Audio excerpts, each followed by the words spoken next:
pergunta que o Espírito Santo está fazendo para cada um de nós aqui nessa noite é: você sabe que horas o noivo vem? A pergunta é: aonde está o seu preparo? Tem noiva se descaracterizando, e quando eu digo noiva, não estou falando de macho e fêmea, eu estou falando da igreja. Quantos cristãos arrancando a coroa? Sabe por que você está com medo? Porque você reconhece que está faltando azeite na lamparina. Ore um pouquinho mais. Não quer clamar por A, B ou C, não clame, mas clame pela nação a qual você é cidadão. Faça um propósito, faça um voto, se enrola na bandeira do Brasil, faz alguma coisa. Buscai enquanto é tempo, invocai enquanto se pode. Olha para quem está do teu lado e diga: o noivo vem. A paz do Senhor Jesus, igreja. Amém, glória. Que honra, que alegria poder retornar a essa casa. Eu estou muito feliz de estar aqui nessa noite. Parece até que o pastor ouviu a minha conversa com o Delson e a esposa no carro, que não foi nenhuma conversa, foi uma palavra, foi uma coisa bem rápida. Como eu sou muito falante, hoje eu vim um pouquinho mais quieta, e aí o Delson, já me conhecendo, ele disse: está tudo bem, pastora? Tudo bem, Camila? Eu disse: está tudo bem. Ele disse: você está quieta hoje? Eu falei: hoje eu estou conflitada. Ele disse: conflitada. E aí viemos, né? E aí, quando chegamos aqui, fui tomar um café ali, que eles sempre preparam para mim com muito carinho, porque eu vivo à base de oração, água e café. E aí, entrei mais calada, falei com a pastora Rosana, vi comida, já melhorei. Aí comecei a tomar ali o cafezinho rapidinho, o culto já tinha iniciado, a gente atrasou um pouco por causa do que o pastor disse, alguns pontos de alagamento, a gente precisou fazer algumas voltas para conseguir chegar num melhor fluxo, né? E aí eu comecei a ouvir o Ministério de Louvor adorando lá de dentro, e eles adoraram ao Senhor com a primeira canção, emendaram na segunda, e eu já não era mais a mesma pessoa. E eu comecei a me emocionar, fiquei quieta, mas comecei a me emocionar. E a pastora Rosane estava conversando, minha mãe, a gente estava ali trocando uma ideia, e aí eu soltei, eu disse: gente, eu amo a igreja.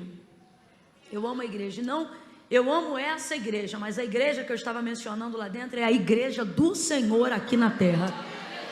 Eu disse: eu amo a igreja, eu amo a igreja. E a palavra que eu usei lá dentro hoje foi: eu cheguei aqui em guerra. Em guerra. E é o tipo de guerra e de batalha que não tem necessariamente a ver com o que acontece comigo no corpo. Batalha no campo da mente, batalha espiritual, enfim, batalha, guerra. Eu me envolvi muito nesse tempo e Deus tem me colocado dentro de uma posição em algumas áreas, pela misericórdia, dentro do governo da nossa nação, e a gente acaba sentindo um embate, né?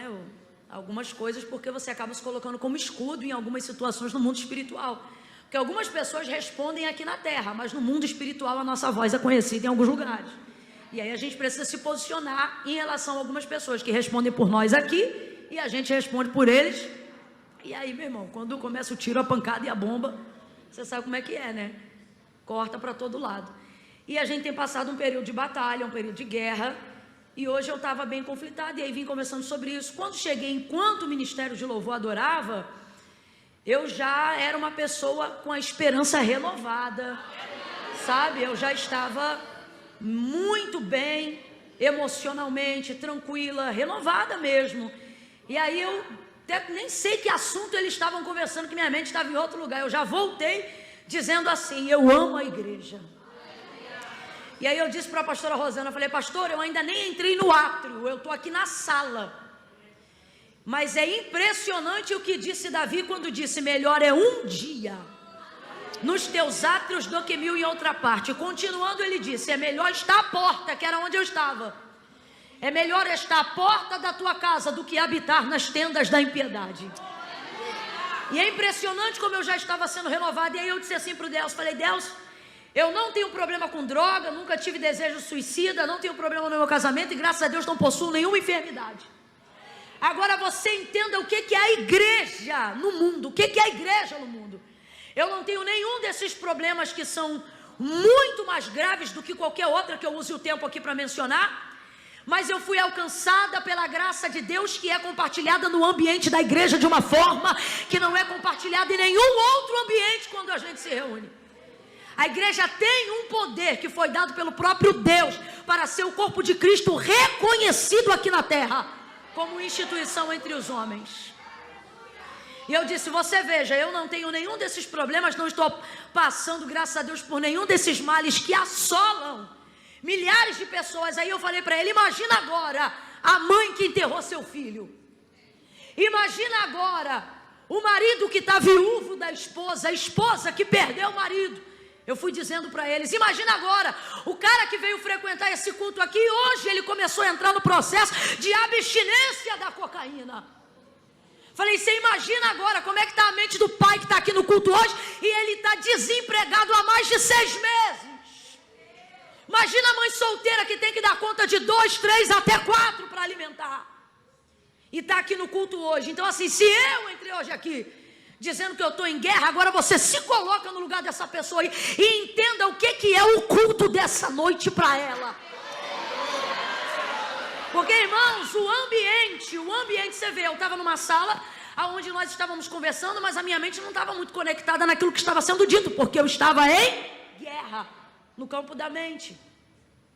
E aí eu falei isso, e aí alguém falou assim, aí a gente vem para cá, né, e ouve uma palavra, aí eu disse assim, posso lhe dizer, às vezes a gente está tão em guerra, que a gente vem para um culto, e não consegue nem assimilar a liturgia do culto. Você não consegue às vezes cantar os hinos, e às vezes você demora até a compreender, seja uma saudação, uma palavra, uma pregação que alguém vai fazer, porque a tua mente está tão agitada, ansiosa, a alma tão cansada, que você tem dificuldade de compreender, de assimilar a informação. Aí você se pergunta, rapaz, se mesmo numa dificuldade como essa, por que ainda assim a gente vem? E aí eu falei para ele, é o ambiente. O Senhor, quando quer se fazer entendido, Ele não precisa usar a boca de A, B ou C, Ele toma conta do ambiente. Quantas vezes eu entrei num ambiente aonde eu não conseguia nem assimilar aquilo que estava sendo falado, mas eu sabia, Deus está ali. O que confortava meu coração? Por que a esperança começava a ser renovada? E eu estou compartilhando isso porque tem gente hoje aqui que só veio aqui e só está debaixo da graça de Deus porque esse ambiente tem dado o oxigênio que você precisa para caminhar mais uma milha. E eu disse para eles ali dentro, eu falei, quantas vezes eu entrei num ambiente desse, aonde é poderoso, aonde tem Deus, mas sem assimilar as informações que estavam sendo compartilhadas. E por que mesmo assim eu fiquei nele? Eu disse, porque a presença de Deus se manifesta e ela faz com que a nossa alma encontre lugar de quietude, de paz, de equilíbrio. E aí nessa hora o que a gente sente, Camila? Sabe o que a gente sente? Você sente que aparentemente sua vida pode estar um caos lá fora, mas quando você entra aqui, você sente que tem alguém que ainda tem o controle de tudo. Alguém que ainda tem o controle de tudo. Eu queria muito que você olhasse para alguém aí agora e dissesse para essa pessoa, Deus, diga para ela, teu Deus ainda tem o controle de tudo. Ele tem o controle de tudo. Pode não estar no teu controle, mas está no controle dele. Pode não estar no teu governo, mas está no governo dele. Pode não estar no teu domínio, mas está no domínio dele. E isso já é o suficiente para que a gente comece a desfrutar de alguma paz, a certeza de que servimos a um Deus que tem todo o controle em suas mãos. Oh glória, quem pode glorificar a Deus por ter vindo à igreja nessa noite? Quem pode glorificar a Deus por ter vindo na igreja nesta noite? Não é apenas por estar na presença de Deus, porque a presença de Deus você sente até no teu quarto. Eu queria que você entendesse o que é a instituição santa de Deus aqui na terra. Aonde o mundo estaria se a igreja do Deus vivo não estivesse na terra? Glorifique a Deus pela igreja, glorifique a Deus pelos pastores que poderiam ser empresários, poderiam ser outras pessoas trabalhando em outro ramo, fazendo qualquer outra coisa. Olhe para a estirpe do apóstolo Valmir, olhe para a estirpe da pastora Rosana. São pessoas inteligentes, bem-sucedidas, que em tese não dependeriam disso daqui para viver, mas porque estão aqui, porque foram chamadas por Deus e estão pagando um preço preço por amor de vidas que estariam perdidas se não fosse a igreja, que é o corpo de Cristo aqui na terra. Então glorifique a Deus por você estar na casa do Senhor nesta noite, por você fazer parte de um rebanho nesta noite. Eu sempre digo isso: a igreja não é a força que o mundo precisa, a igreja é o ponto de resistência que o diabo não suporta. É por isso que o mundo não é atropelado, é por isso que você chama de caos lá fora. Na verdade já está sob controle, porque se não fosse a igreja do Senhor.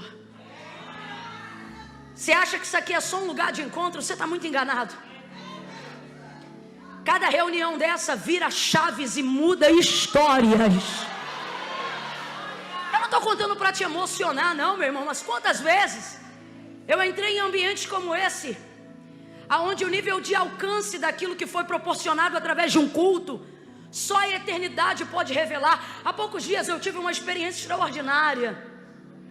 Me lembro uma vez de estar ministrando numa conferência, num culto, e ali Deus me deu uma palavra, e profeticamente, porque eu ministrei sobre Maria e Isabel, eu falava sobre não haver aborto dos projetos de Deus. E aí no campo profético, falando de coisas espirituais, quem está me ouvindo, diga amém. Amém.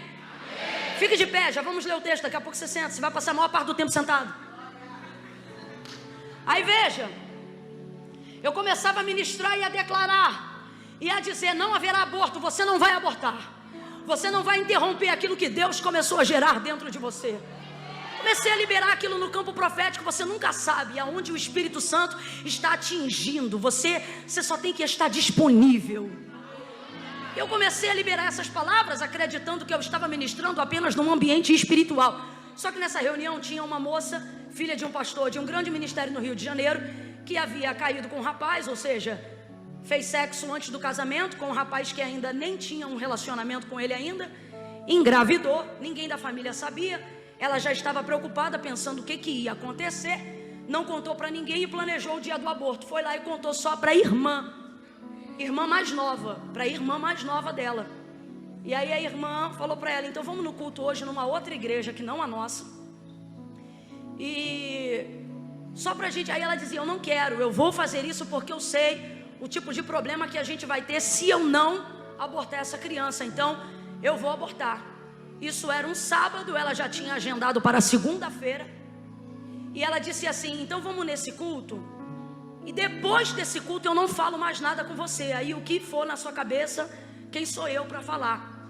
Foi para esse culto com a irmã. Quando chegou lá, era essa mensagem que eu ministrava no campo profético, dizendo: não haverá. Isso já tem alguns anos. Passado um ano desse culto, entra duas meninas na igreja, em uma das igrejas que eu estava pregando no Rio, e uma criança no colo. Aí ela vem, me conta a história, a irmã mais nova apresenta a irmã mais velha e diz: essa aqui é minha sobrinha. Eu vim aqui para te dizer que por causa daquele dia não houve aborto. Por causa daquele dia minha sobrinha está aqui. O que eu estou querendo dizer, gente?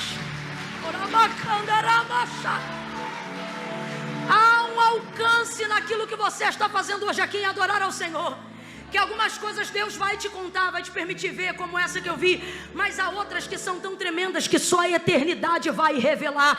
Então eu queria que você dedicasse aí agora 15 segundos para glorificar a Deus pela oportunidade de estar na igreja, de adorar ao Senhor, de servir a esse Deus que tem o controle de todas as coisas em suas mãos. Diga o quão maravilhoso Ele é. Agradeça a Ele pela quantidade de viciados que Ele já libertou. Agradeça pela quantidade de enfermos que Ele já curou. Agradeça pela quantidade de perdidos que Ele já salvou. Agradeça por você ser parte integrante do corpo de Cristo aqui na terra. A glória é dele, mas tudo isso passa por você. Pegue na mão de alguém aí agora, debaixo dessa unção poderosa. Segure, segure. Não segure de qualquer jeito, não. Não segure de qualquer jeito, não. Não. mão, segure bem firme, faça essa pessoa perceber que Deus colocou ela do lado de um crente cheio do Espírito Santo. Apertando a mão dela, diga para ela: o Espírito Santo, diga, o Espírito Santo está aqui, passando por você. Olha como eu sinto Ele em você. Olha como Deus se move aqui através de você. Glorifique a Ele por isso.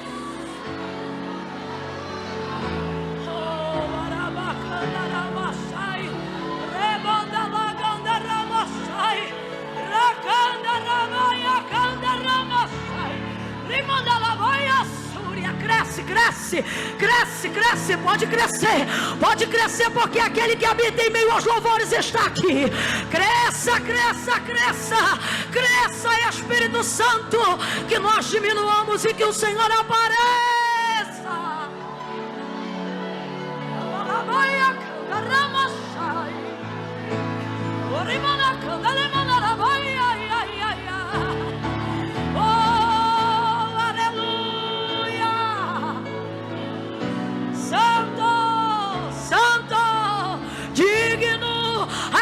A igreja te adora.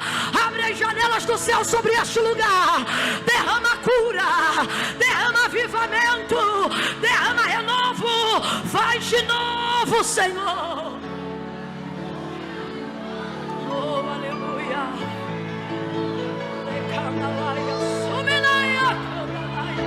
Aquece os frios, renova os cansados.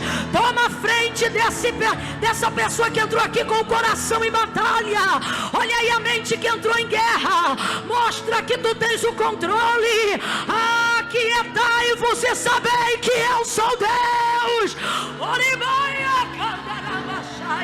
Vai tirando a ansiedade. Arranca, Senhor, a ansiedade. Vai repreendendo a depressão nessa noite. Nós repreendemos agora todo ataque do império das trevas contra a nossa mente, contra o nosso coração, contra a nossa vida. A nossa vida é tua. A nossa vida é tua. Glorifica, glorifica, glorifica, glorifica, glorifica o teu nome nesta noite.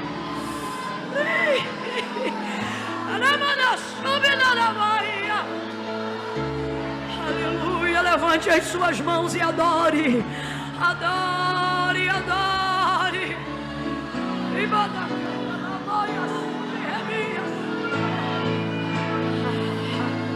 Como é bom servir a esse Deus.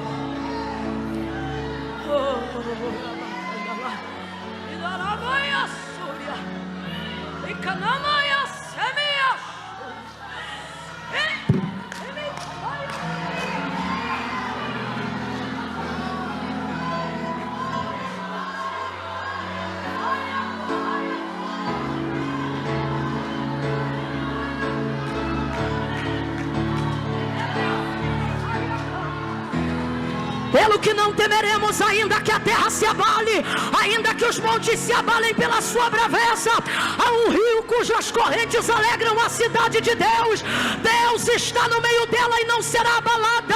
Deus ajudará ao romper da manhã. As nações se embravecem, os reinos se abalam, mas o Senhor está sentado sobre um alto e sublime trono. Assim diz o Senhor: meu é o governo, minha é a terra.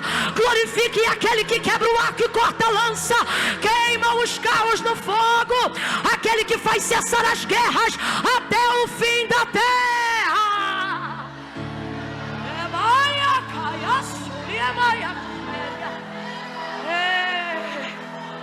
Bata no peito, e se você pode, diga: esse é o Deus que eu sirvo. Ah, você não bateu no peito. Diga: esse é o Deus que eu sirvo. Esse é o Deus que eu sirvo. Esse é o Deus que eu sirvo. Ele não é de barro, ele não é de gesso. Ele é o Todo-Poderoso, a raiz de Jessé, o lírio dos vales, a resplandecente estrela da manhã. Ele é o Alfa, o Ômega, o primeiro e o último, aquele que era, aquele que é e aquele que há de vir. Esse é o Deus que eu sirvo.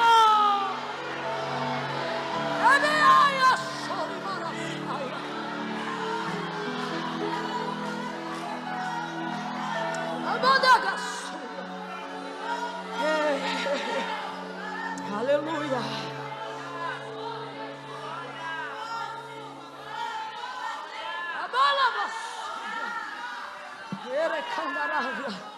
Pegue a sua Bíblia. Oh, glória. Aleluia, aleluia. Oh, glória.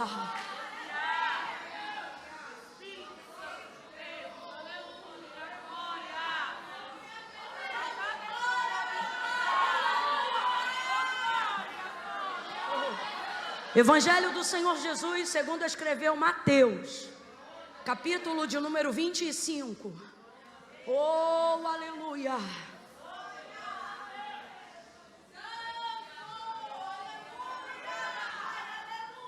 Oh, aleluia. Oh, aleluia.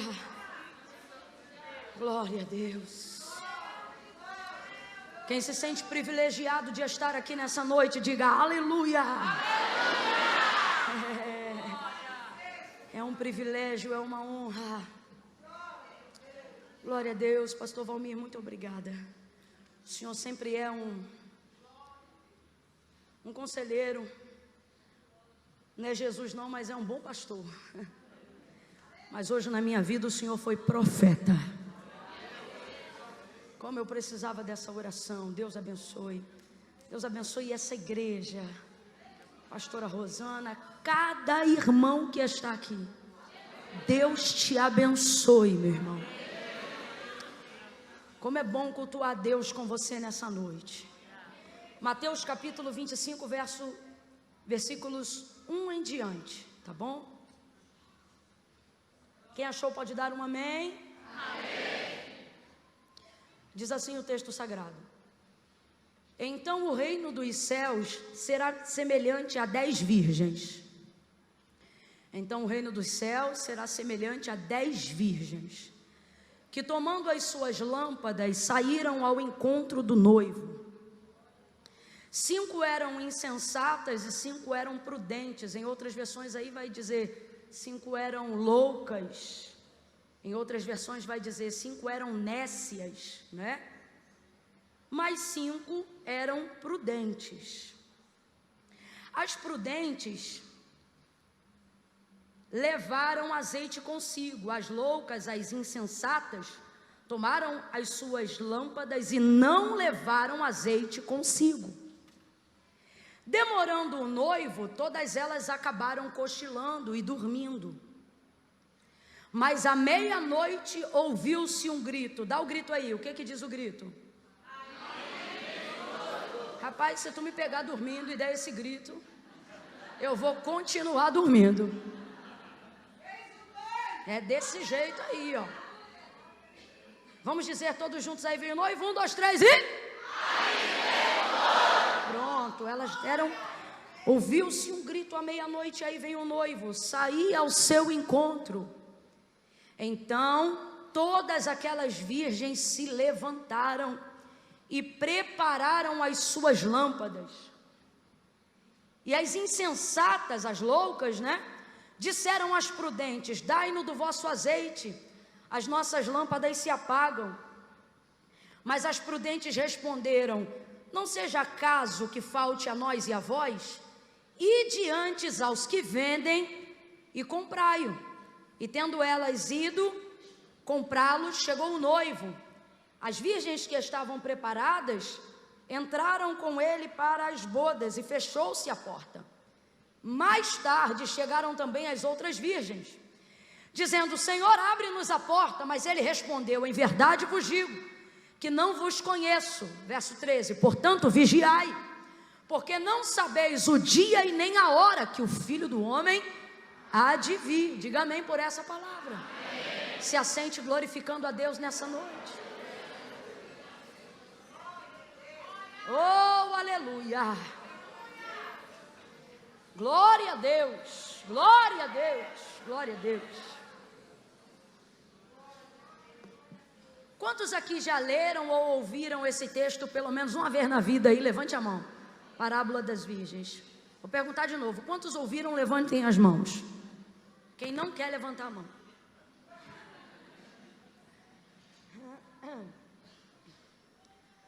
Jesus vai trazer algumas parábolas ao longo do seu ministério, e aqui tem um conjunto de parábolas, né? E todas elas são para fazer os ouvintes entenderem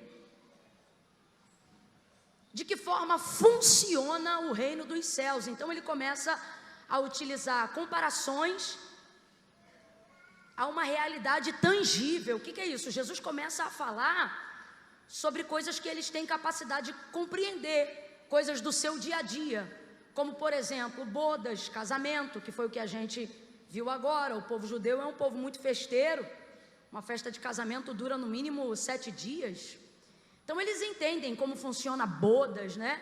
Inclusive o primeiro milagre que Jesus realizou foi em um casamento, né? Quem aqui já ouviu falar das bodas de Caná, da Galileia? Então, são coisas que trazem a realidade deles para perto, a fim de que eles compreendam com objetividade, sem complicação nenhuma, como é que funciona o reino dos céus. Para quê? Para eles começarem a entender qual é a obra de Jesus aqui na terra e de que forma eles também vão poder manifestar e dar continuidade a esse reino, mostrando que esse reino, ele é sempre eterno, ele não tem fim, ok?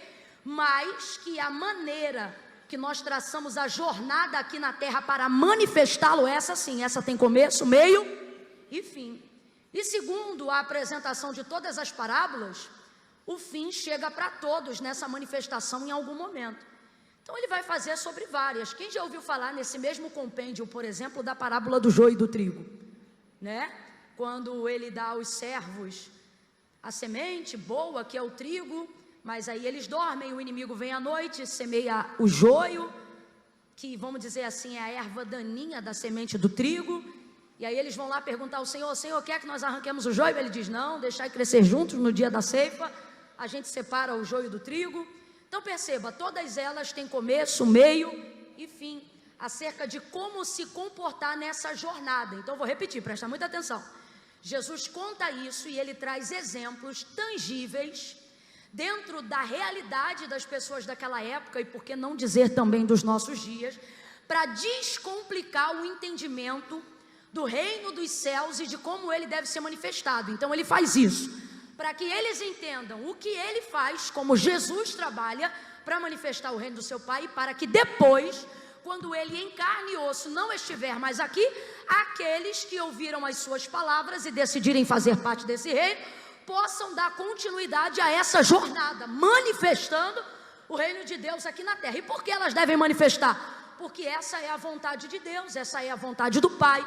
Foi para isso que se sacrificou o Filho do Deus vivo, e porque é ela que manifesta a graça redentora de Cristo no Calvário, curando, salvando, batizando. Então é muito importante a gente conseguir compreender isso sem que haja complicação. Para quê? Para que você não passe a sua vida cristã conhecendo Jesus apenas como alguém que veio, fez a parte dele, e a parte dele foi intransferível, insubstituível. Então, como se você não precisasse fazer mais nada, como se você apenas tivesse ciência do que ele fez, e se reconhecendo o que ele fez, já fosse o suficiente para você também. Mas não, ele não quer só que você reconheça, ele também quer que você esteja apto para executar aquilo que ele fez também. Foi por isso que, por exemplo, ele disse aos seus discípulos em alguns momentos, para André, por exemplo, ele disse: você se manifesta com aquilo que eu faço agora, vendo o que eu faço?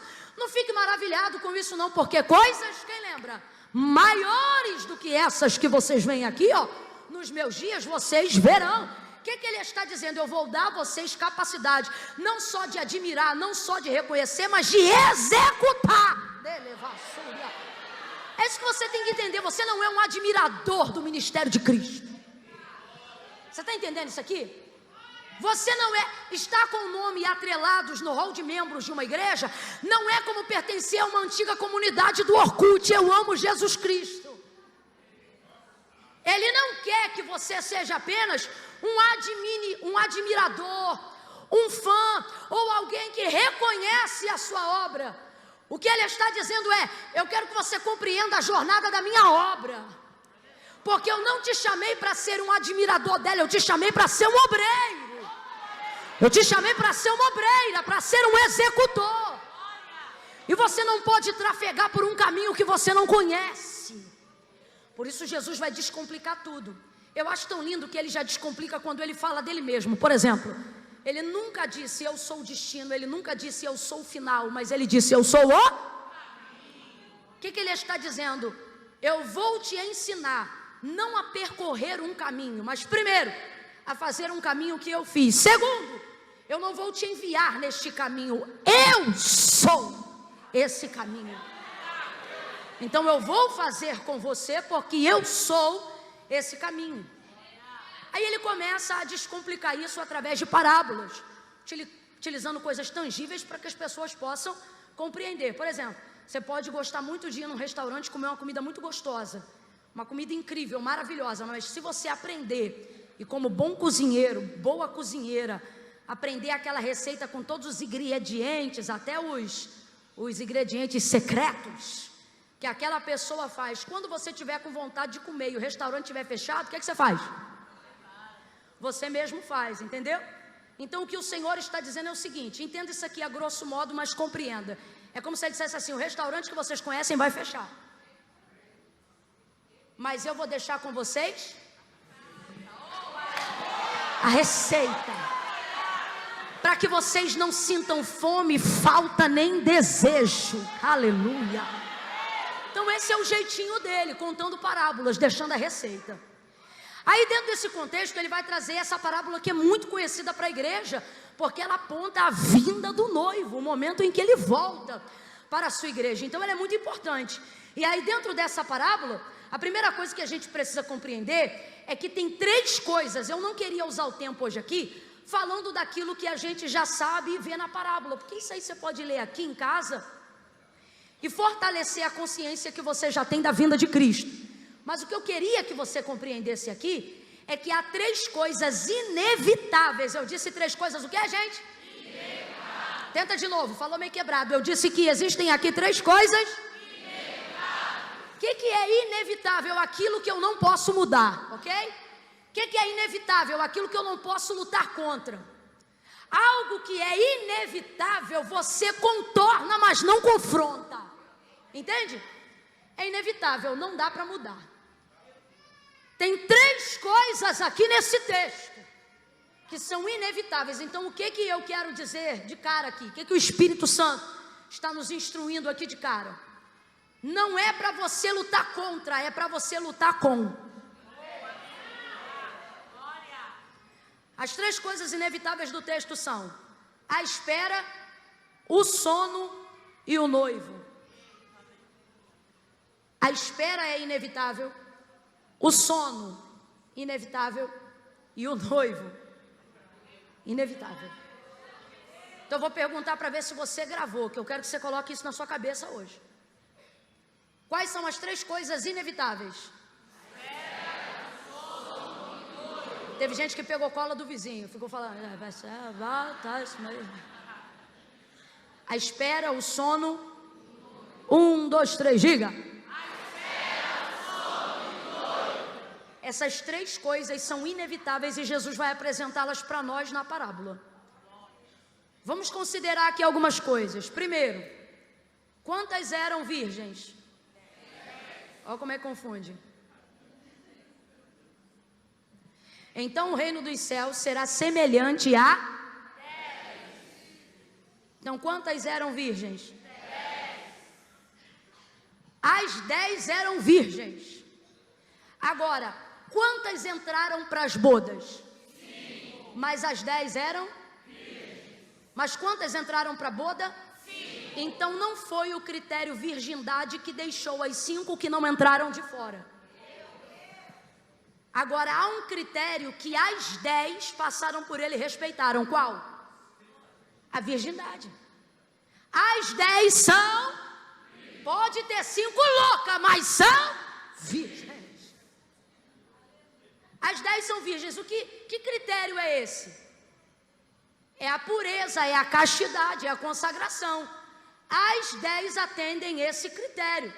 Porém, não é esse critério, apesar de ter sido o critério inicial para começar a parábola, que determina quem entra e quem não entra, quem fica de dentro e quem fica de fora.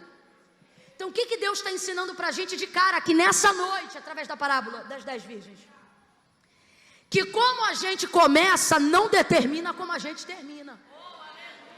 Deus trouxe gente hoje aqui e Ele está dizendo para mim e para você: quantas pessoas você conhece aí ao longo da jornada que começaram iguais a você, em alguns momentos até melhor do que você, financeiramente, emocionalmente, espiritualmente, mas hoje elas estão completamente fora do propósito, fora da vontade de Deus, fora do avivamento, fora da santidade, fora daquilo que Deus tinha para a vida delas. Por quê? Porque como você começa não é o suficiente para determinar como você termina.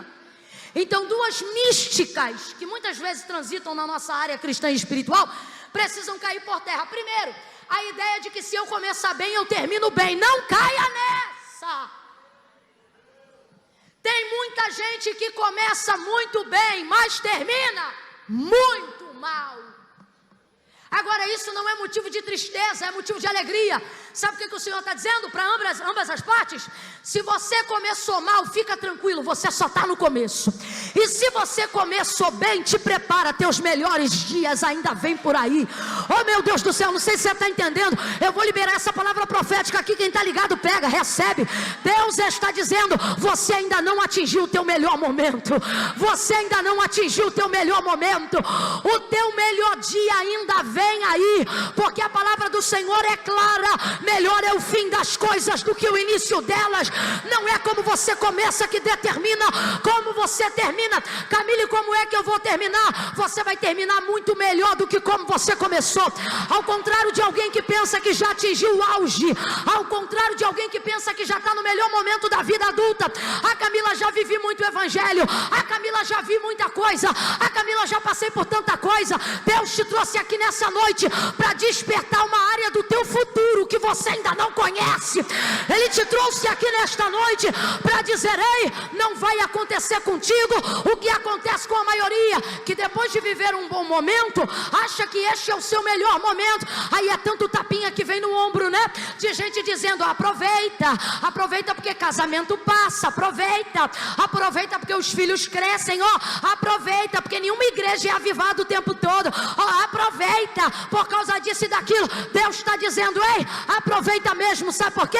Porque não é porque vai passar, é porque isso é apenas a passagem para o futuro muito melhor, de onde você ainda chegará. Porque o que a palavra de Deus garante não é tapinha nas costas de gente batendo dizendo aproveita. O que a palavra de Deus garante é: a vereda do justo é como a luz da aurora, que vai brilhando cada dia mais. Completa para mim, para eu ter certeza que você está me ouvindo bem. A vereda do justo é como a luz da aurora, que vai brilhando cada dia, grita aí, cada dia mais, até ser dia perfeito. Deus está dizendo: você não será cada dia menos, você será cada dia mais.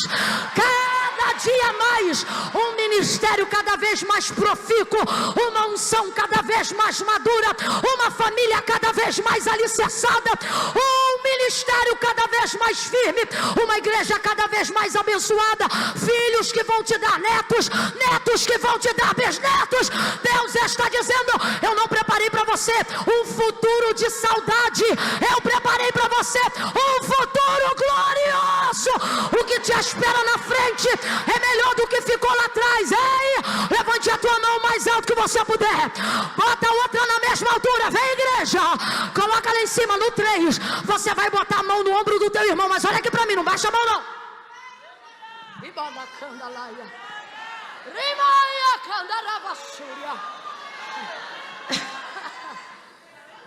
Quando eu disser 3, você vai abrir os braços em volta dele e dela. Pera, no 3.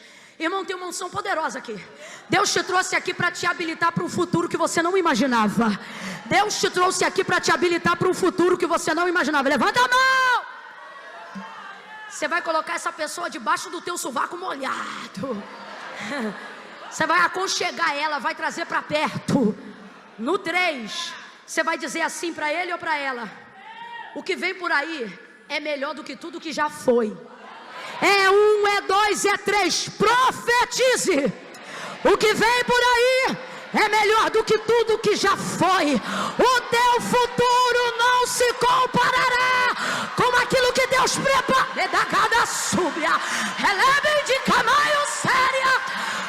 É cada dia mais, cada dia mais, cada dia mais. Bata no ombro de uns 2 ou 3 aí e diga: vem dia perfeito, vem dia perfeito, vem dia perfeito, vem dia perfeito. Você ainda não viveu os seus melhores dias. Deus colocou uma palavra profética na minha boca e Ele me manda te dizer: você ainda não viveu os seus melhores dias. Eu ainda vou te apresentar os seus melhores dias. Porque não é como a gente começa que determina como a gente termina. Não. E na cronologia de Deus, como você termina não se compara com o seu início e nem com o seu meio. Então veja, podem todos começar muito bem ou podem todos começar muito mal. Independente de como você começa, Deus te trouxe aqui nessa noite para dizer: não é isso que determina. Então o que essa palavra move? O que ela move em nós aqui nessa noite para a gente começar segunda-feira metendo o pé na porta? Eu não quero você chegando lerdinho no trabalho, não. É para chegar com sangue carmesim nos olhos. Não é como você começa. Então tem gente que está querendo esfregar o começo na sua cara, né? Olha aí como eu estou hoje. E o Senhor está dizendo: foca só no hoje não. Projeta como você vai estar amanhã. Então as 10 eram virgens. As 10 começaram. As 10 começaram? Mas as 10 terminaram bem? Não terminaram bem. As 10 não, somente 5 terminaram melhor do que começaram. Saem então as 10. Só que 5 destas, as chamadas prudentes, saem levando azeite na reserva, lâmpada acesa e azeite na reserva. Por quê? Porque elas estão se preparando para a primeira coisa que é inevitável. Quem lembra? 3 coisas são inevitáveis. Quais? Então, as que levam azeite na reserva estão preparadas para a primeira coisa da qual elas não vão poder lutar. Porque se é inevitável, não tem o que fazer. Qual é ela? Se fosse prova, tu ganhava 10, hein? Elas levam vasilhas com azeite na reserva, porque elas já sabem que vai haver algum tempo de espera. Elas sabem dizer quanto tempo? Não, então elas vão levar tudo que elas puderem de reserva. Por isso não há nada determinado no texto, apenas apontamento. E qual é o apontamento? Levaram azeite na reserva consigo. Agora, as outras virgens são consideradas loucas, não por não serem virgens, porque também são virgens, não por não terem azeite, porque também tem azeite, e não por não terem lamparinas, porque também tem lamparinas e elas também estão acesas. Elas são consideradas loucas, porque levando em consideração que não sabem o horário que o noivo vem, não se preparam para a espera. E não levam consigo azeite na reserva. Então elas são consideradas loucas por não levarem em consideração o preparo da espera. A espera é inevitável, ok? Como eu espero é uma opção. Você muitas vezes não vai poder contrariar a desgramada da espera. Fala aí pra mim, esperar é bom? Pergunte pra grávida de 8 meses se é bom. Ela já não dorme de bruço há 8 meses. Esperar é sacrifício. Esperar não é fácil, irmão. Você pode estar esperando na melhor festa para um carro chegar e pegar você e ir para um lugar. Uma hora o salgadinho acaba, uma hora o guaraná acaba, uma hora vai ficando tedioso, uma hora a piada perde a graça, porque esperar não é fácil não. Então a espera do noivo era inevitável. Por que as loucas são chamadas de loucas? Porque não levaram em consideração o tempo da espera. Se elas não sabiam qual era a hora que o noivo viria, elas precisavam levar em consideração a espera. A pergunta que o Espírito Santo está fazendo para cada um de nós aqui nessa noite é: você sabe que horas o noivo vem?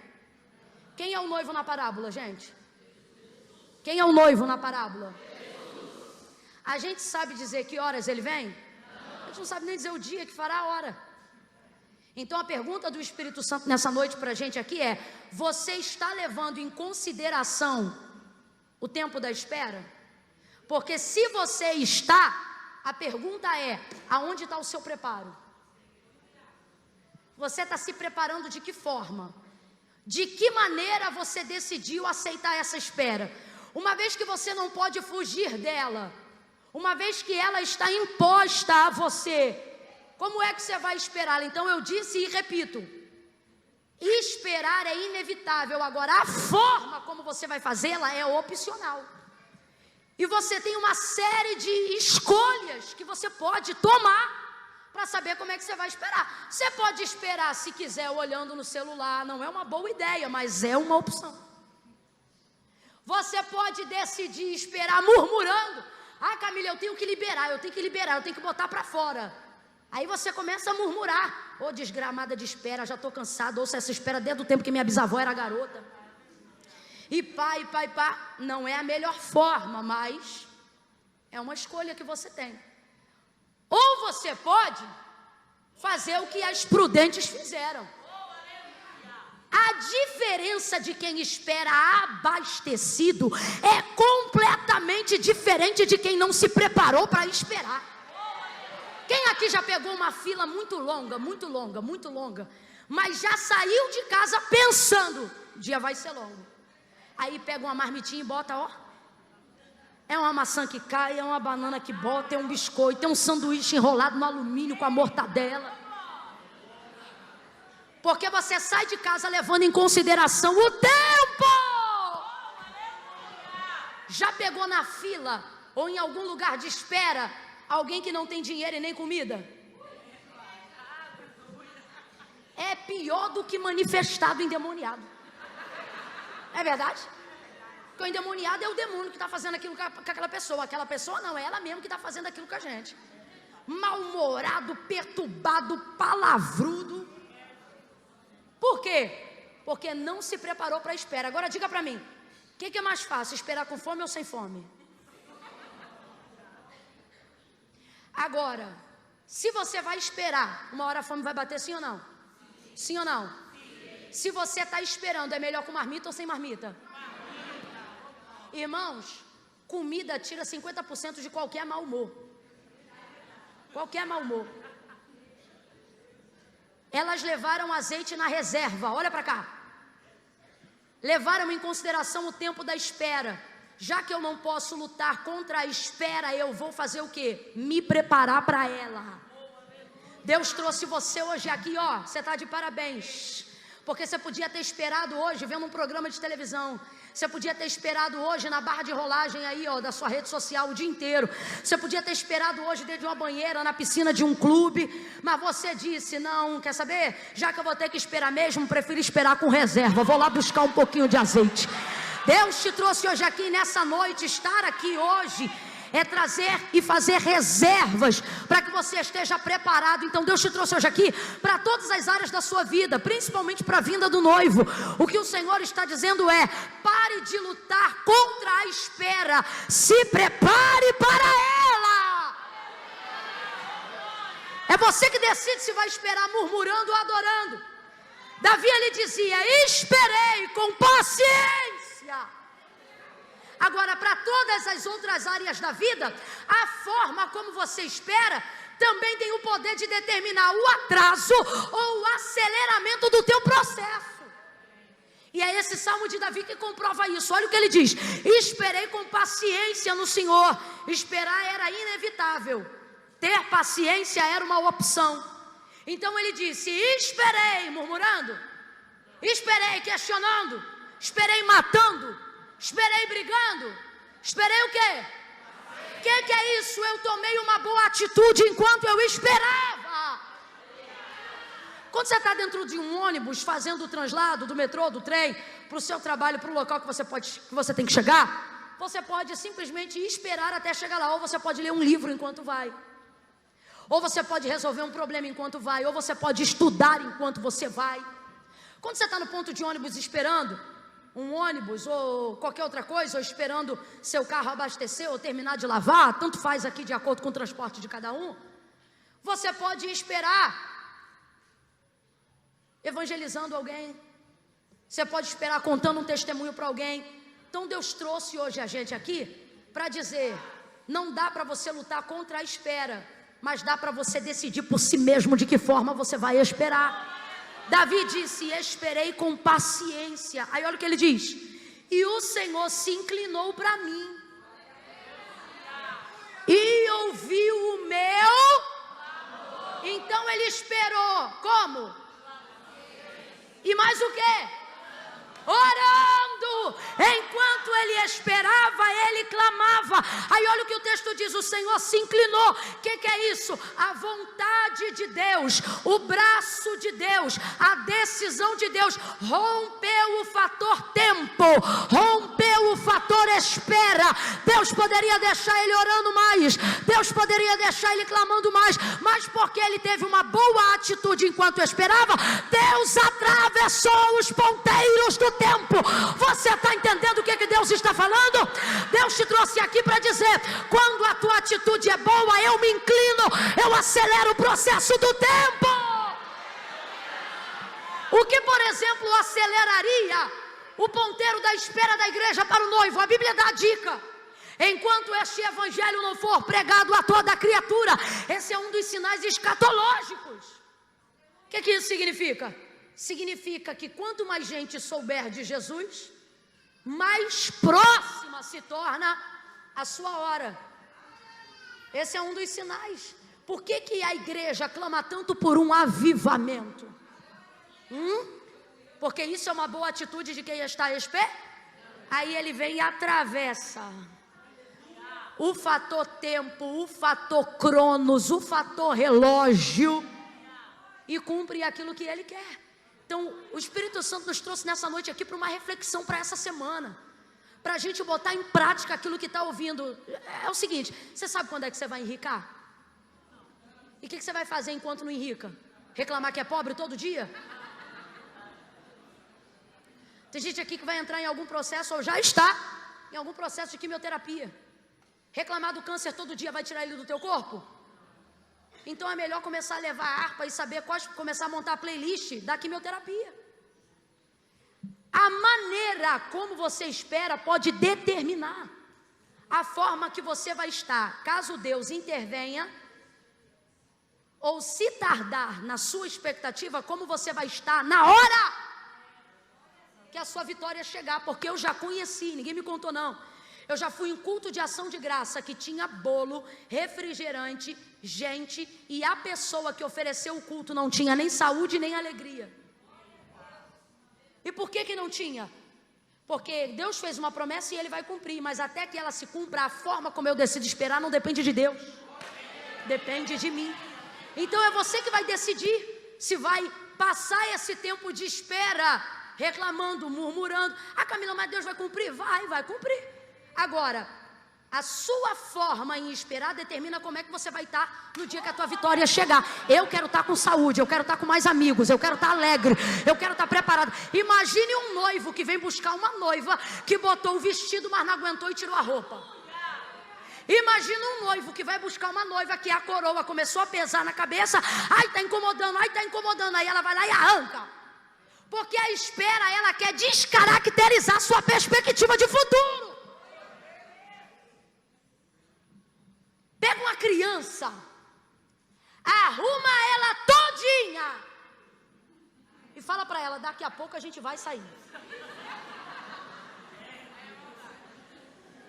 Você bota ela no sofá, perfumada, cheirosa, penteada. Você vai saindo de ré dizendo: fica aí. Porque uma das coisas que caracterizam a imaturidade é a dificuldade que alguém tem de... Criança não sabe. Quem já viu aqueles vídeos que os pais fazem de botar um doce? Aquela maldade. Bota um doce aqui e diz assim: filho, papai vai ali. Quem já viu isso? Alguém aqui já viu?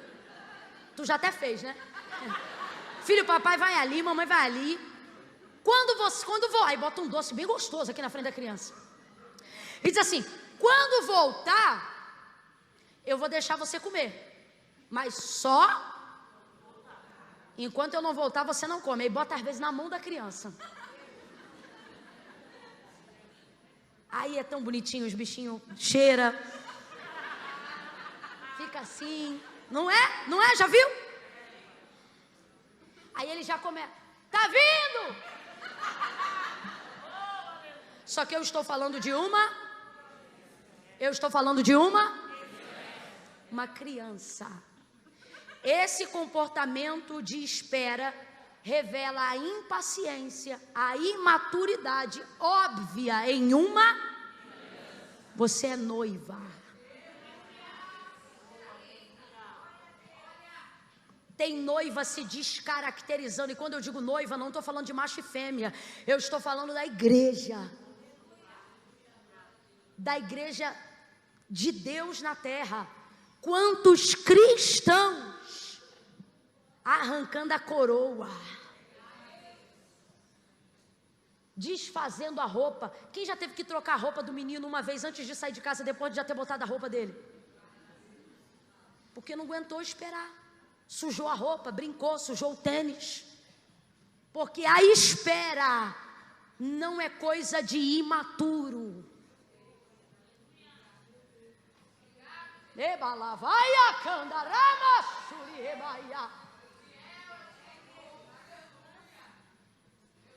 Essas 5 não aguentaram se preparar para a espera, não consideraram o fator tempo. A partir de hoje, olhe para mim, eu quero que você comece a considerar o fator tempo. Se Jesus não vier na sua geração, só vier na próxima. Ah, Camila, então eu não preciso estar arrumada. A Bíblia diz, irmão, que primeiro os que morreram. Então posso te falar, vindo na nossa geração ou não, você tem que estar mais pronto hoje do que os que virão no futuro. Porque os que ressuscitarão e primeiro estarão ante a Cristo, não serão os que estão vivos, serão os que... Olha para quem está do teu lado e diz: ajeita a tua coroa. Ajeita a tua coroa. Vigiai, disse ele, para que ninguém tome a sua coroa. Então elas consideraram o tempo da espera, as prudentes. As loucas não consideraram esse tempo. Deus está dizendo para a gente, levando em consideração o tempo, não lute contra ele, escolha a melhor forma de esperar. Espere cantando, espere adorando, espere edificando o templo do Espírito. Espere fazendo academia e ouvindo hinos enquanto se exercita.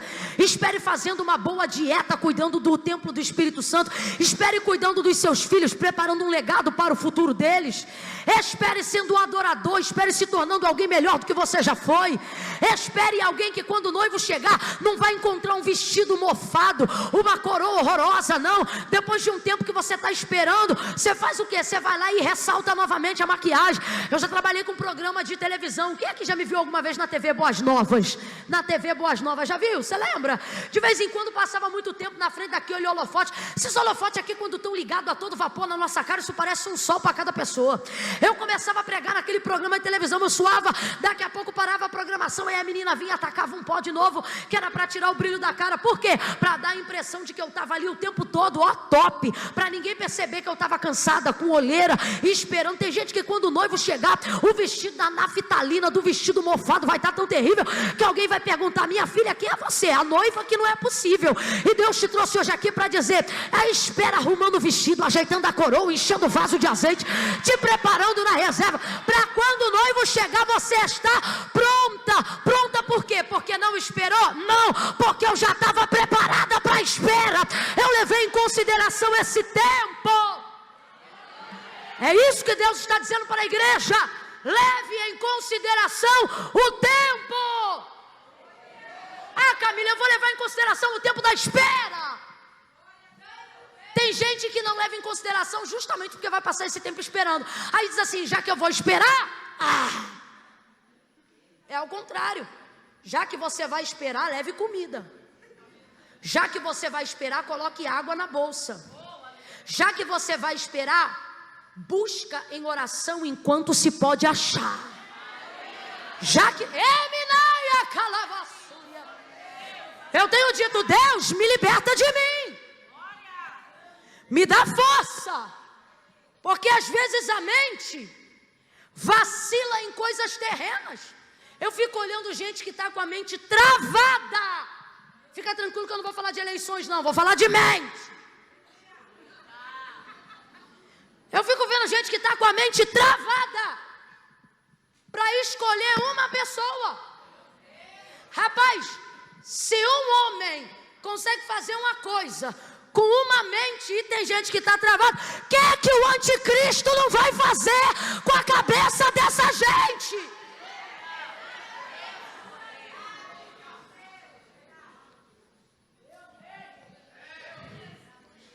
Catuca 2 aí diz, leva azeite. Leva azeite, leva água. Considera o tempo. Fala para os 3 aí, considera o tempo. Considera o tempo. Quem aqui teve uma avó, uma mãe que considerava o tempo? Aquela que você saía de casa num sol de arrebentar. E ela dizia, tá levando casaco? E você olhava e dizia, você está doida? Olha o sol que está fazendo.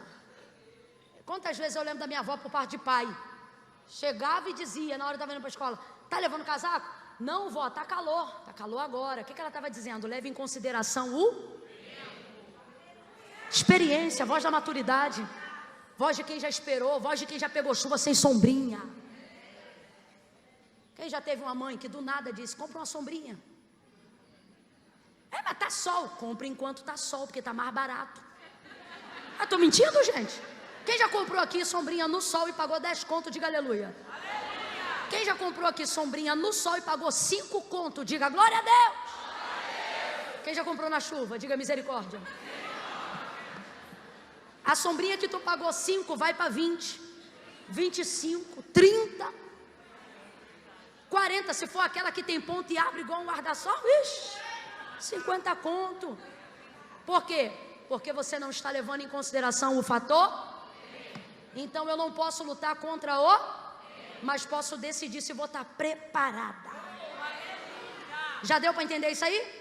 Então qual é o primeiro fator inevitável da parábola? A espera, o tempo. Tá certo, né? Ou não, 5:30. Tempo, espera. Qual é o segundo?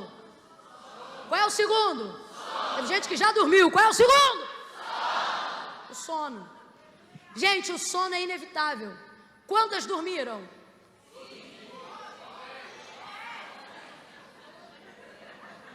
Espírito de confusão. Sai! Quantas dormiram? 10 todas. Mas não dá uma confusão? É tipo, a outra ali está insistindo, é 5.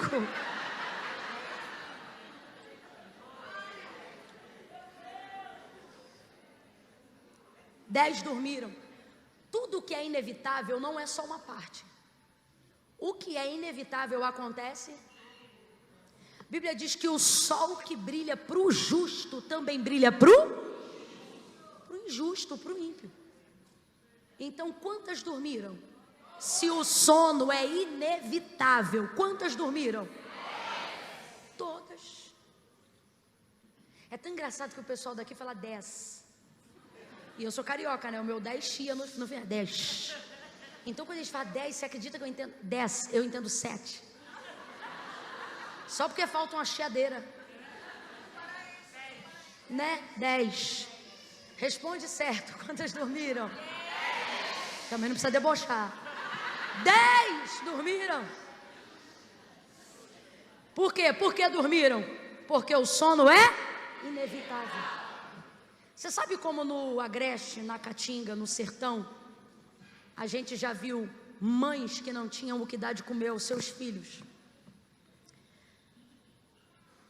Fizeram para tentar sair daquele momento de angústia e sofrimento? Quem já ouviu a expressão dorme que passa? Muitas crianças de 5 a 12 anos dormiram e só vão acordar naquele grande dia, porque entraram em estado de hipotermia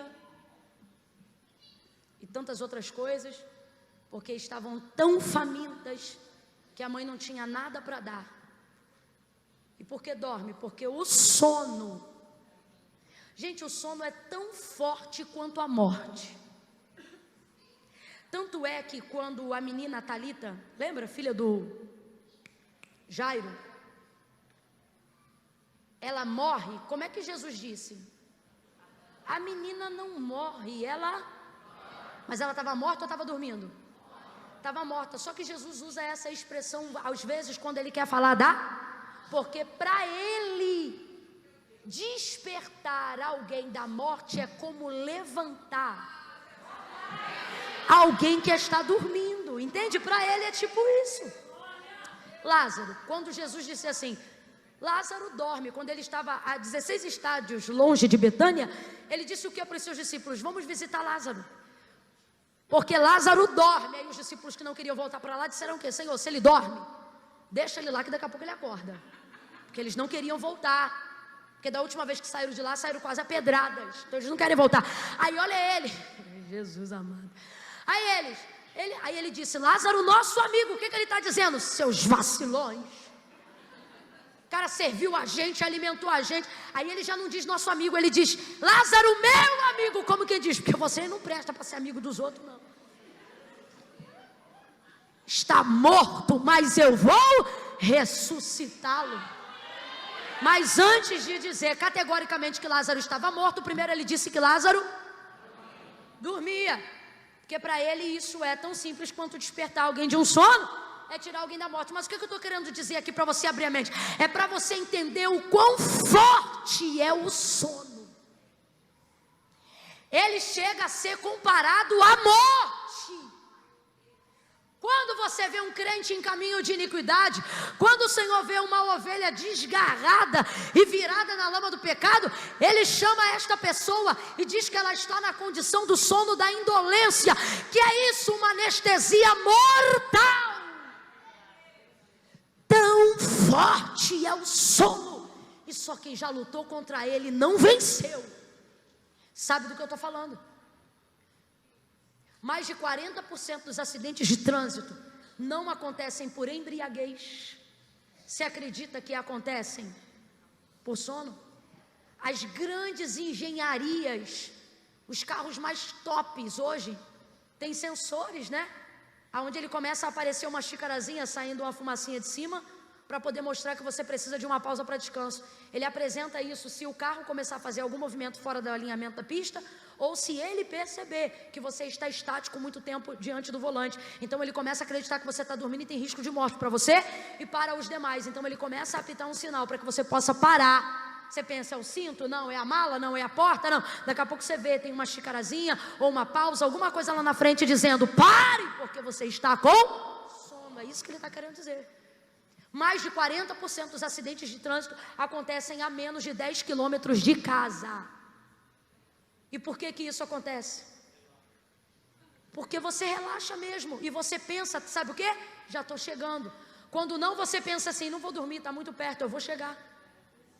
E aí você não consegue chegar e acaba batendo em alguma coisa ou permitindo que alguém bata em você. Por quê? Porque está na hora de você entender que o sono é inevitável. Quem já tentou alimentar uma criança com sono? Aquele sono, ela vai comendo e daqui a pouco, não faça isso, é perigoso, ela pode engasgar, a comida pode ficar na traqueia, e aí não sobe nem desce.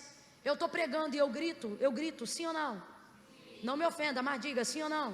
Sim. Eu falo num timbre bem alto, sim ou não? Sim. Mas o filho dele ali, ó, deve ter quantos anos mais ou menos seu filho? A câmera pega nele ali? Não. Pega não? Olha lá, ele está me ouvindo, Eu estou para lá para cá, ele mexeu, mas olha isso. Dorme a cara de quem não tem um boleto na vida para pagar. Ele deu até uma risadinha, tu viu? Há menos de segundos atrás, apagado, tá? Ó. E eu gritando o poder de Deus, e você, glória, glória e aleluia. Porque o sono é, diga para ele que ele não pode dormir aqui. Diga. Veja se você dizer isso vai fazer ele ficar acordado. Pegue uma criança aí em qualquer lugar em que ela estiver com sono. Bote uma criança no carro.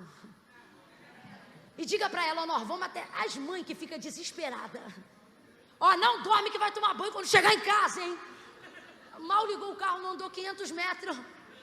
A criança já está como?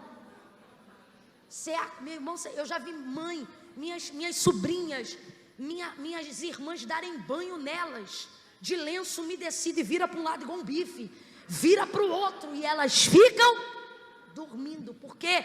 Estão naquele sono profundo, porque o sono é inevitável. Tem uma doença que eu esqueci o nome, mas depois você pode pesquisar, que é quando você não dorme. Se você não dormir, você morre. Engraçado, o resultado de outras coisas que você negligencia, paulatinamente vão trazendo dores para a sua vida. Mas essa doença é o seguinte, se você não dormir, o que tem de adolescente que vai usar isso agora em casa? Se não dormir, morre. Porque com sono não se brinca. Você quer ver? Você pode ter uma série de problemas emocionais. Já deveria ter procurado ajuda psicológica há muito tempo, mas você não procura. Preconceito, qualquer outra coisa, você não procura. Começa a afetar teu sono. Primeira noite, segunda. Quando você está quase emendando 5 dias sem dormir, você já está desatinado. Aí você aceita ajuda psiquiátrica. O desespero te faz bater no consultório de quem pode te dar um remedinho para dormir. E antes da pessoa tratar do que você sente na alma, primeiro ela vai tratar do que você sente no corpo, porque senão não tem condições de diálogo, não tem como abrir a caixa das suas emoções. Mas o que te leva ao que você considera o extremo, não é ausência de sono, é não conseguir, ou melhor, é não poder dormir, porque o sono é inevitável. Às 10 dormiram. Camille, qual é a aplicação disso para a minha vida e para a igreja? O Senhor está dizendo, você pode ter azeite na reserva, você pode ser o melhor crente do mundo, você pode ser o melhor pai do mundo, você pode ser a melhor mãe do mundo, o melhor pastor do mundo. Deus me trouxe hoje aqui para tirar um jugo das tuas costas. O que Ele está dizendo é, você não terá o controle de tudo o tempo todo, mesmo sendo a pessoa mais preparada do universo. Uma hora o sono vem. O que é o sono? A falta de condições de ter que lidar com tudo no processo da espera. Você pode ser a melhor mãe do mundo, uma hora teu filho vai fazer alguma coisa que você não viu. Você pode ser o melhor pastor do mundo, você jamais vai conseguir cobrir todas as ovelhas. Você pode ser o chefe mais bacana, que faz reunião, encontro de 15 em 15. Vão acontecer coisas nessa empresa que você não vai poder ter o controle sobre elas. Você pode ter toda a ajuda do mundo, você pode ter Arão de um lado e Ur do outro. Isso não é o suficiente para você evitar a fala de Miriam contra você. Você pode ser dono do arraial, mas você não tem o controle de tudo. Uma hora o sono vem. A parábola do joio e do trigo que a gente estava falando agora há pouco. Os servos eram do Senhor, plantaram a boa semente. Quando a noite veio, o texto diz que todos. Aí o inimigo veio nessa noite, o desgraçado. Semeou o quê? No meio do? Atrapalhando o trabalho de quem passou horas acordado. Eles vão bater na porta do Senhor, que é dono da terra. Senhor, qual foi a semente que o Senhor nos deu? Ué, eu dei para vocês o trigo, a boa semente. Como é que agora o joio está crescendo no meio do trigo? Aí ele disse, essa semente quem semeou foi? E ele fez isso enquanto vocês?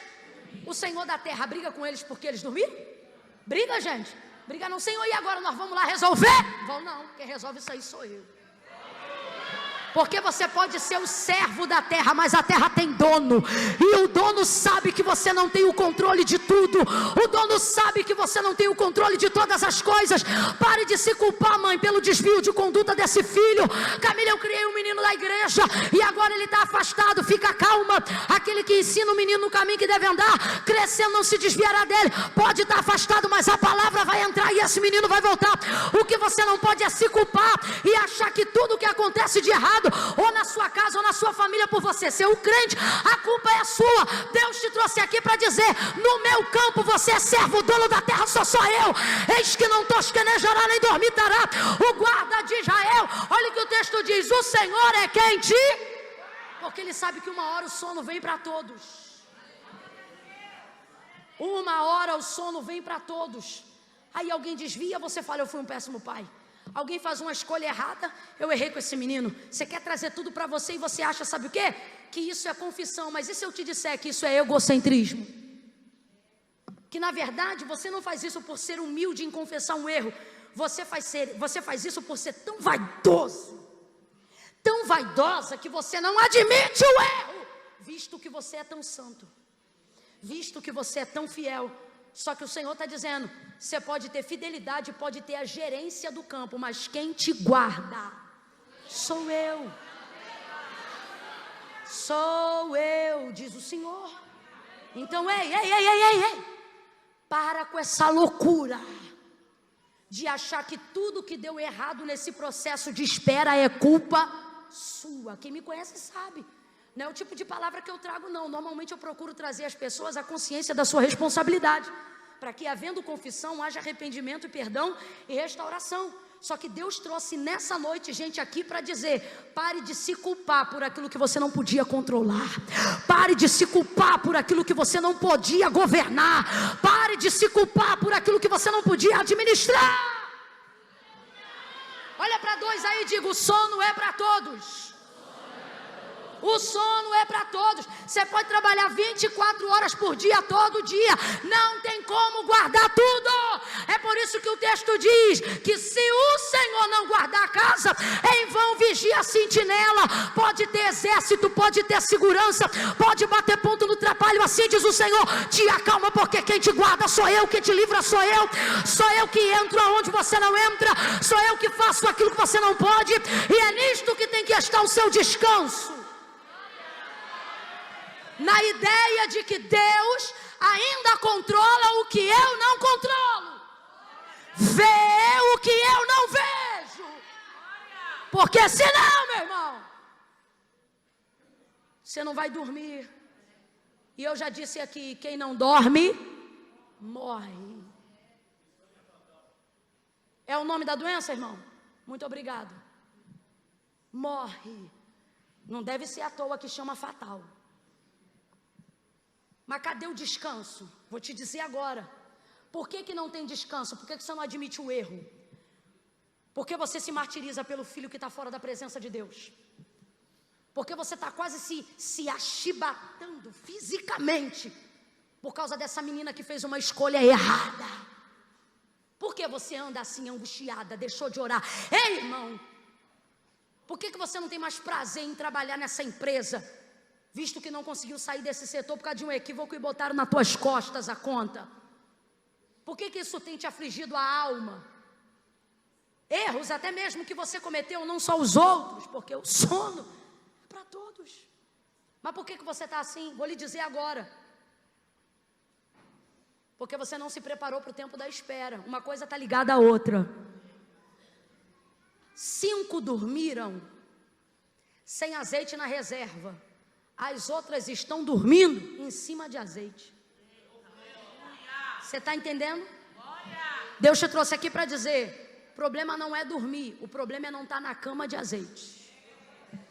Fala para uns 3 aí, diga assim, ó: se tiver azeite, vai dormir tranquilo. Pode dormir tranquilo. Você não vê desesperada para dormir uma mãe que já botou os filhos para dormir. Você não vê desesperado para dormir uma mulher que já lavou a louça. Você não vê desesperado para dormir um pai, um chefe de família que já guardou o carro. O que significa? Significa que ele se preparou para... Quem aqui já foi conferir a porta, se está fechada, para poder ir deitar? Tem gente que tem até psicose, já foi, vou de novo, para ter certeza. Não é? Aí depois que você faz isso, você dorme ou não dorme? Mas e se ficar deitado? Acho que fechei ou não fechei? Fechei. Não dorme não. Aí mas depois você vai lá e confere, pode dormir todo mundo, tá tranquilo. Porque você se preparou para isso, ok? Deus está dizendo, quem tem azeite não tem medo. Não tem medo da falta de controle de determinadas áreas, porque sabe que está guardado. As 5 que tinham azeite dormiram. As que não tinham não deveriam ter dormido. Deveriam ter ido à venda para comprar o azeite com quem vendia. Daqui a pouco então ouviu-se um grito. Aí vem o noivo. Gente, quem já acordou com o coração batendo na garganta? Levantam-se. Aí olha o que elas dizem para que tinham azeite na reserva. Todas aquelas virgens se levantaram e prepararam as suas lâmpadas. E as insensatas disseram às prudentes: dai-nos do vosso azeite, as nossas lâmpadas se apagam. Mas as prudentes responderam: não seja acaso que falte a nós e a vós, e diante aos que comprai, aos que vendem, e comprai-o. Elas pediram azeite de quem tinha, sim ou não? Mas quem tinha podia dar para elas? Eu quero agora só a verdade, nada mais que a verdade, tá bom? Só a verdade, nada mais que a verdade. Quando você lê esse texto e vê que 5 tem azeite na reserva e 5 estão com as lâmpadas se apagando, aí você já imagina elas levantando e dizendo: dá um pouquinho do de vocês para a gente. Fala a verdade. Lá no fundo você não pensa assim: poxa, por que elas não deram um pouquinho de azeite para as outras? Alguém aqui pensa isso? Fala a verdade. Todo mundo aqui que tem um coraçãozinho mais quebrantado pensa: puxa vida, se elas tinham na reserva, e o noivo, a gente logo pensa, o noivo já não estava a caminho, por que elas não pegaram um pouquinho de azeite, né, e deram para outra? A outra ali já está defendendo as outras, está dizendo: poxa, só para elas, né? Mas sabe por quê que a gente pensa isso? Porque a gente quer ser bonzinho. Sim ou não? Sim. Mas e se nessa noite eu te disser que Deus não te chamou para ser bonzinho? E se eu te deixar chocada, igual aquela irmã ali está olhando para mim, tipo assim, hã? Se eu te deixar chocada e dizer que Deus não te chamou para ser bonzinho nem boazinha, eu vou te dizer mais: ser bonzinho não é atitude altruísta. Ninguém aqui que é bonzinho com alguém é bonzinho com alguém só porque quer ser bonzinho, mas é bonzinho porque quer que quando precise também de alguém que seja bonzinho, tenha uma dívida em conta. Deus não chamou a gente para ser bonzinho. Não gostou do que eu disse? Leia a Bíblia. A premissa do reino de Deus é, ele diz, porque o reino de Deus não é comida nem bebida. O reino de Deus é justiça, paz, quem mais lembra? E alegria do Espírito Santo. Você vem para a escola dominical, hein? O reino de Deus não é comida e nem bebida, mas o reino de Deus é justiça, paz e alegria no Espírito Santo. Então vamos lá, qual é a premissa do reino de Deus? Eu já falei aqui, qual é a premissa? Qual é a premissa? Qual é a premissa? Agora, se tem justiça, paz é consequência. Aonde tem justiça haverá paz. Se tiver paz, alegria é consequência. Tem como se alegrar sem paz? Tem como se alegrar sem paz, gente? Não tem. Então olha o que Deus está dizendo: se você cumprir a justiça, paz e alegria são. Então qual é a busca de um servo de Deus? Ser justo. Isso revela como Deus me vê e não como eu quero ser visto pelas pessoas. Como eu quero ser vista pelas pessoas? Boazinha. Por que eu quero ser vista como boazinha? Porque a boazinha é amada. A boazinha é legal. A boazinha ninguém critica. A boazinha todo mundo segue no Instagram. A boazinha ninguém fala mal. A boazinha não entra em fofoca. A boazinha, quando o nome dela é citado, todo mundo aplaude, todo mundo gosta. Então o que a gente quer? A gente quer ser boazinha. A gente quer ser o quê? Bonzinho. O bonzinho é o cara legal. O bonzinho empresta dinheiro para todo mundo. O bonzinho nunca diz não para ninguém. O bonzinho faz favor para geral. Então o que ele quer ser? Ele quer ser bonzinho, porque o bonzinho é popular. O bonzinho é amado. E o bonzinho na festa dele ele ganha presente. O bonzinho tem seguidor. O bonzinho, quando publica uma coisa, todo mundo compartilha o que ele publica. O bonzinho é top. Só que a Bíblia diz: os olhos do Senhor procuram o justo. Os olhos do Senhor procuram o justo. Porque quem é o justo? O justo não está preocupado com a opinião alheia. O justo está preocupado com a vontade divina. O justo não quer saber como vem ele.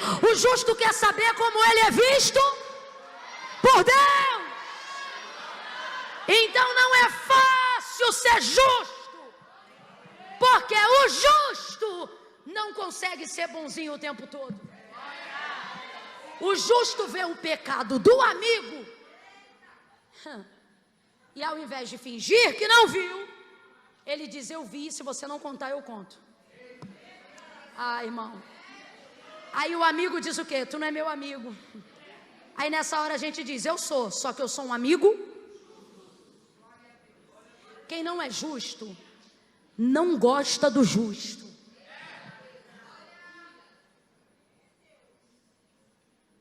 Olha o testemunho que Deus vai dar de Jó a Satanás.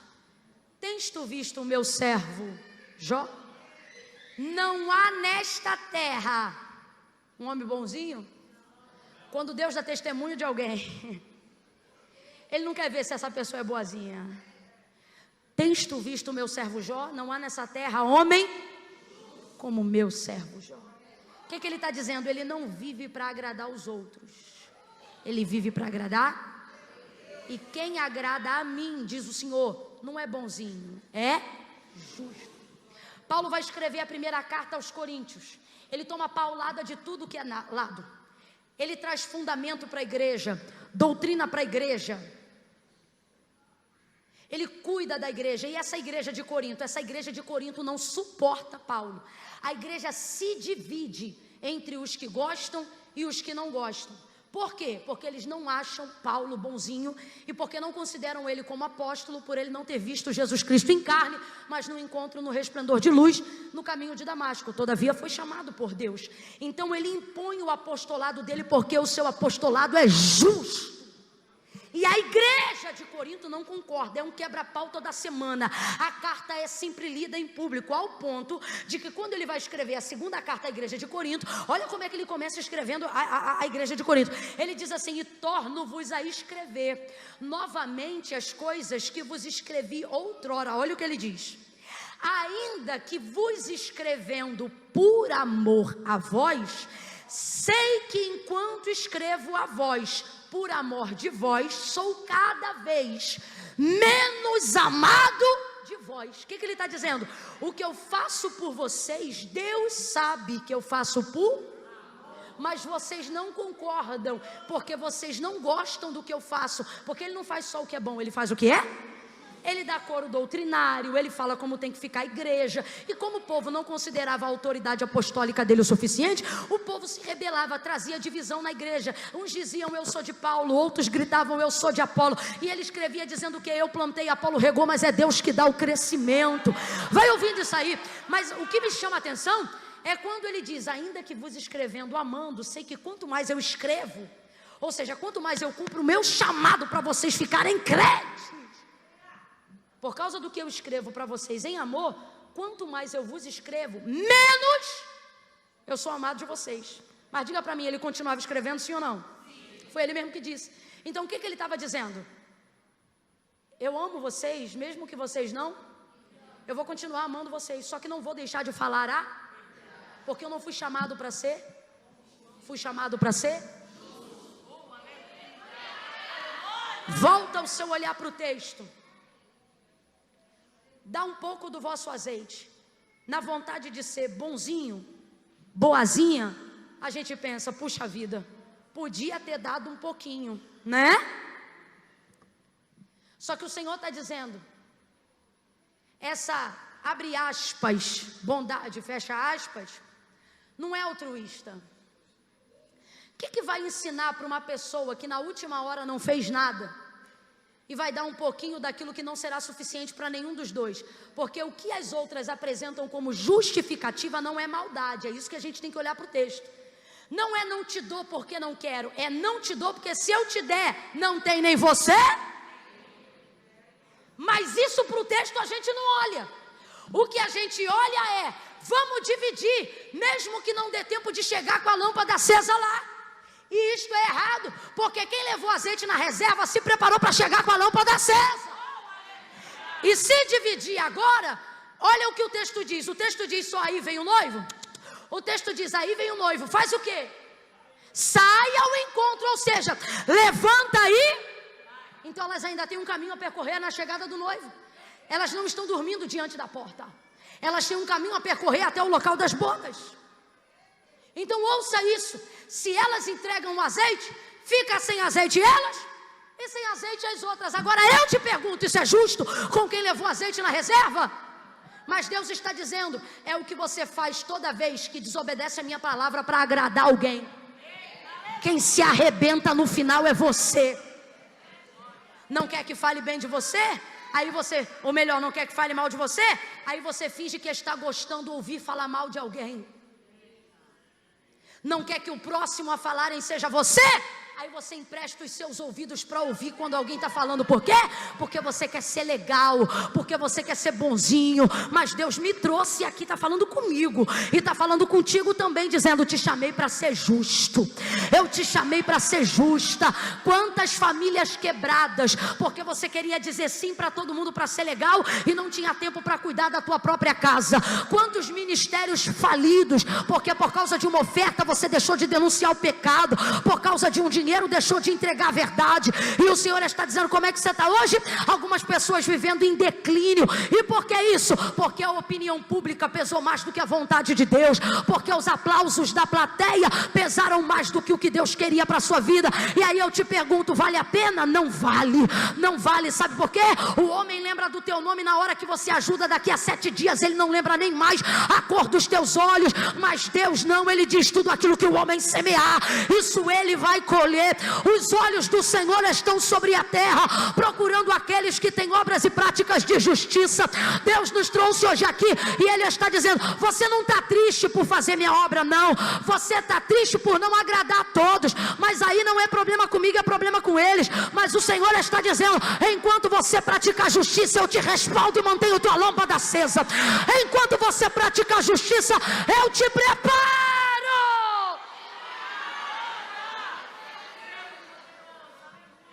O noivo é inevitável.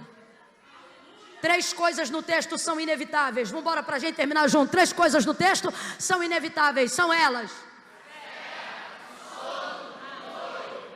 Se tiver azeite, pode dormir. E o noivo, inevitável. Se tiver azeite, não tem problema. Você está entendendo que não pode faltar azeite? Olha aqui para mim. Também não vai faltar sono. Mas não tem problema. Pode vir sono desde que eu tenha. Vai ter que esperar, mas também não tem problema. Desde que eu esteja preparado com. Então o que é o azeite? O azeite é a revelação da busca. É a oração, é o jejum, é você estar aqui no culto hoje ouvindo a palavra, adorando a Deus, fortalecendo o seu espírito, abatendo a sua carne, esmagando o seu eu e glorificando a Deus. E aí? E aí que o noivo vem. Ele vem para quem tem azeite? Mas quem não tem, vem também? Ele é inevitável. Quem crê, ele vem. Quem não crê, vem também. Quem está esperando, ele? Quem não o espera, vem também. Ele é inevitável. Lá na tua família, quem acredita que ele vem, o verá. Quem não acredita, vai ver também. Quem gosta dele, ele vem. Quem não gosta dele, vem também. Quem ama ele, ele vem. Quem o odeia, vem também. Agora eu preciso que você coloque uma coisa na sua cabeça. O Ministério de Louvor pode ir subindo aqui rapidinho, por favor. Você tem que colocar uma coisa na sua cabeça. Ele não está vindo. Como era o grito? O grito era o quê? Aí vem. Vem comigo, diga vem. Isso. Aí vem. Você tem que tirar da sua cabeça aquela ideia que construíram de quem está vindo. Tipo assim, vamos falar a verdade, a gente não fala direto, Jesus está vindo. Não fala, a gente não fala direto? Tá não. Porque isso desenvolve a ideia, essa conjugação, de que assim, é como se ele estivesse bem longe e estivesse chegando, não é? Eu já ouvi gente dizer assim, Jesus está com a mão na porta. Jesus está com a mão na maçaneta. Né? Como quem diz assim, ó, ele está vindo, está perto. Não é assim que a gente diz?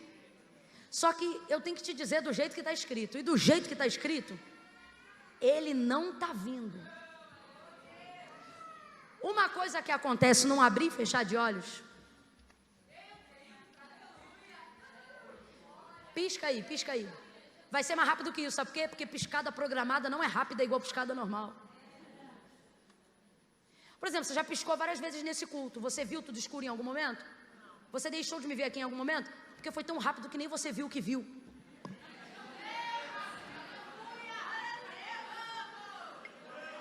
É assim que ele virá. Então ele não está chegando. Ele não está vindo. Ele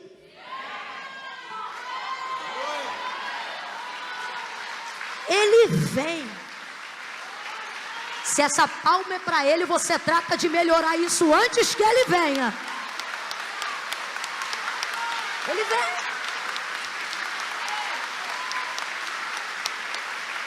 Ó, ele vem. Depois que ele vem, não tem para mais ninguém. Acabou. Então presta atenção. O noivo não precisa se preparar. Olha aqui para mim. Você não prepara o noivo. Você se prepara para o noivo. Então faça isso enquanto você tem tempo. Você tem que esperar. Aqui, você manda ele vir a hora que você quiser? Então você tem que esperar, sim ou não? Sim. E a espera é o quê? Mas a forma como eu espero, não, é uma opção, é uma escolha. Coloque azeite na sua lamparina. Será que a gente sabe? Eu não sei, né? Se a gente sabe, a gente são vocês. A gente saberia cantar aquela música que diz assim: eu já coloquei as minhas vestes. Dá um dó pra mim aí, um dó maior. Um dó maior. Dá um menor, um menor. Eu só queria saber o que era dó. Porque eu não tenho a menor ideia do que é. Dá um ré, dá um ré. Esse é um ré, esse é um ré. Coisa linda.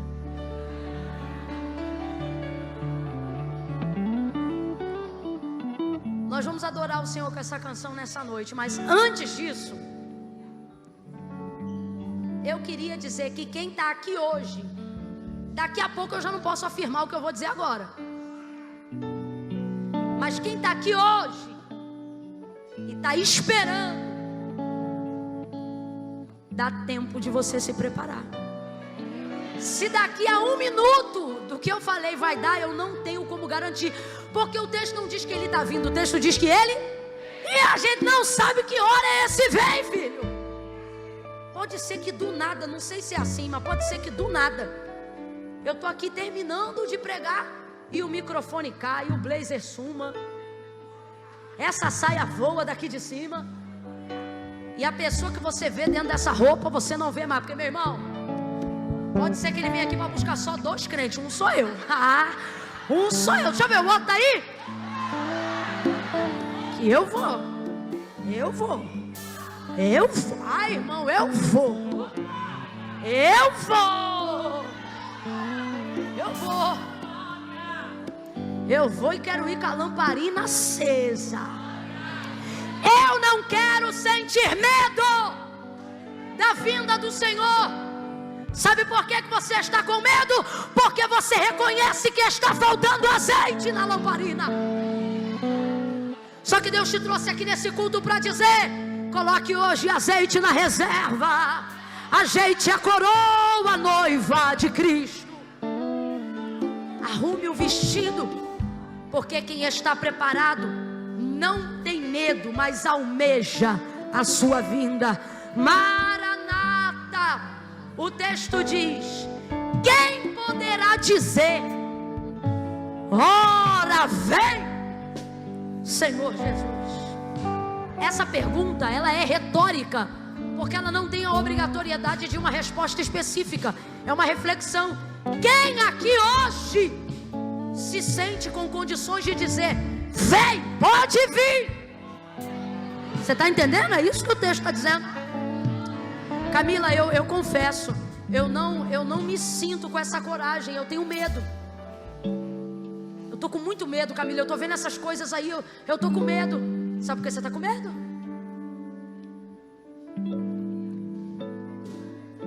Porque você tem até vasilha, mas não está botando azeite. Só que a gente tem que fazer hoje igual aquela sunamita. Perdão, a sunamita não, igual a viúva de 2 Reis 4. Quando Eliseu disse para ela: vai, pede vasilhas emprestadas, não poucas, mas muitas. Entra no teu quarto, fecha a porta e derrama do azeite da botija nos vasos.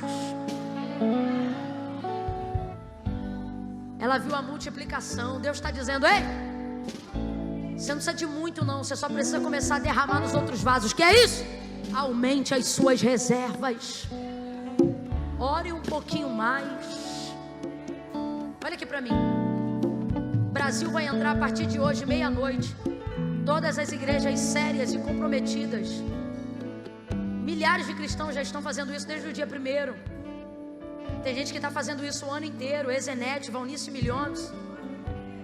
Quantos pastores envolvidos, não com A nem com B, mas com a nação brasileira.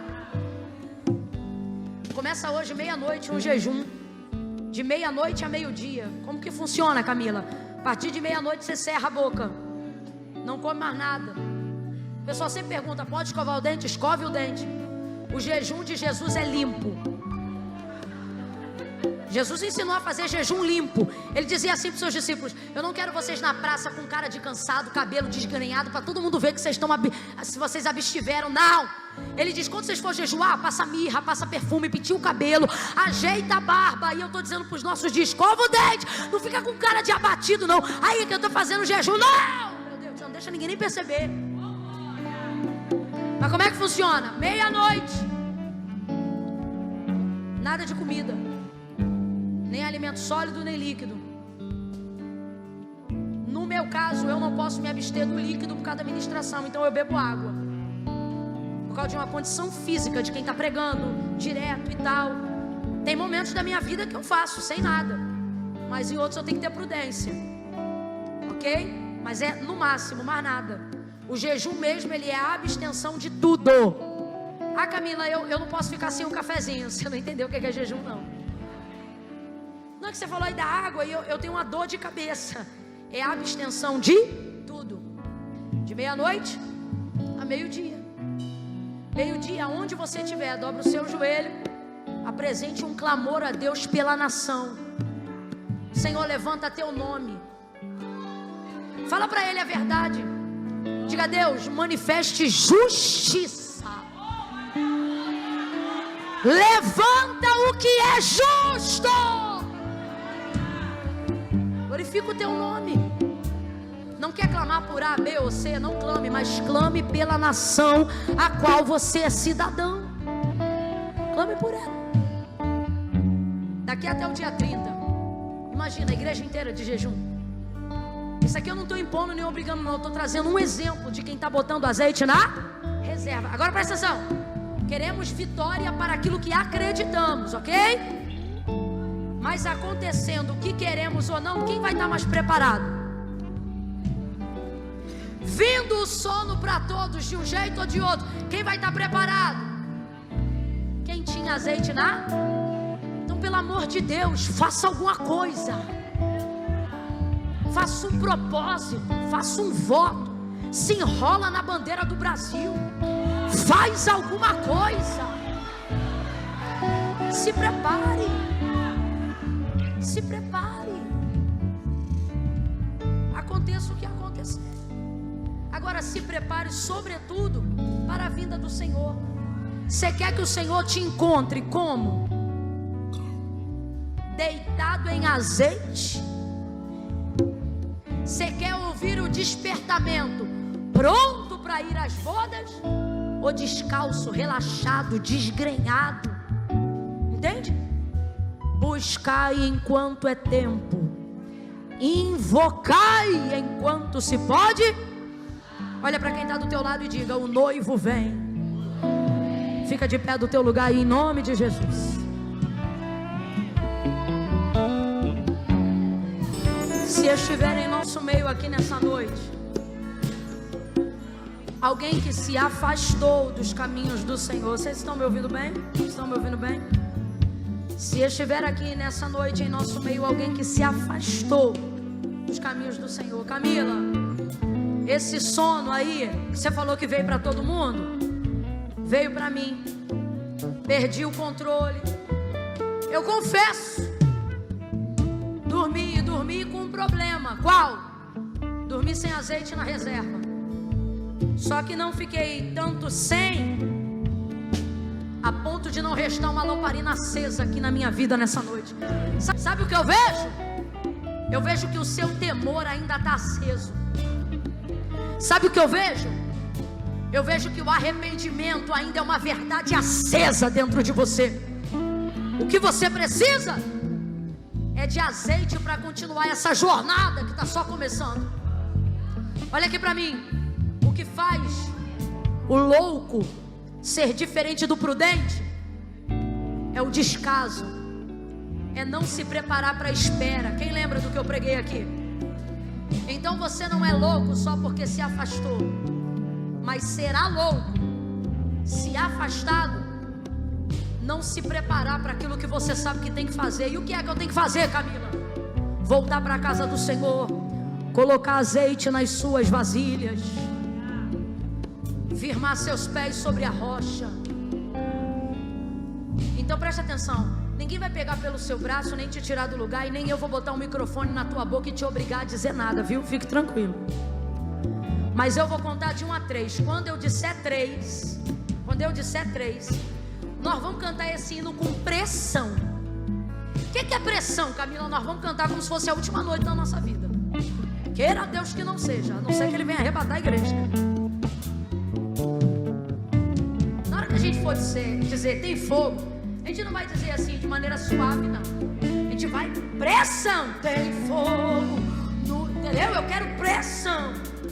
Bem como na hora de cantar. Quando eu disser 3, nós vamos começar a cantar. Eu já coloquei as minhas vestes brancas, porque isso fala de preparação. No 3 eles vão começar a cantar. Eu quero pressão.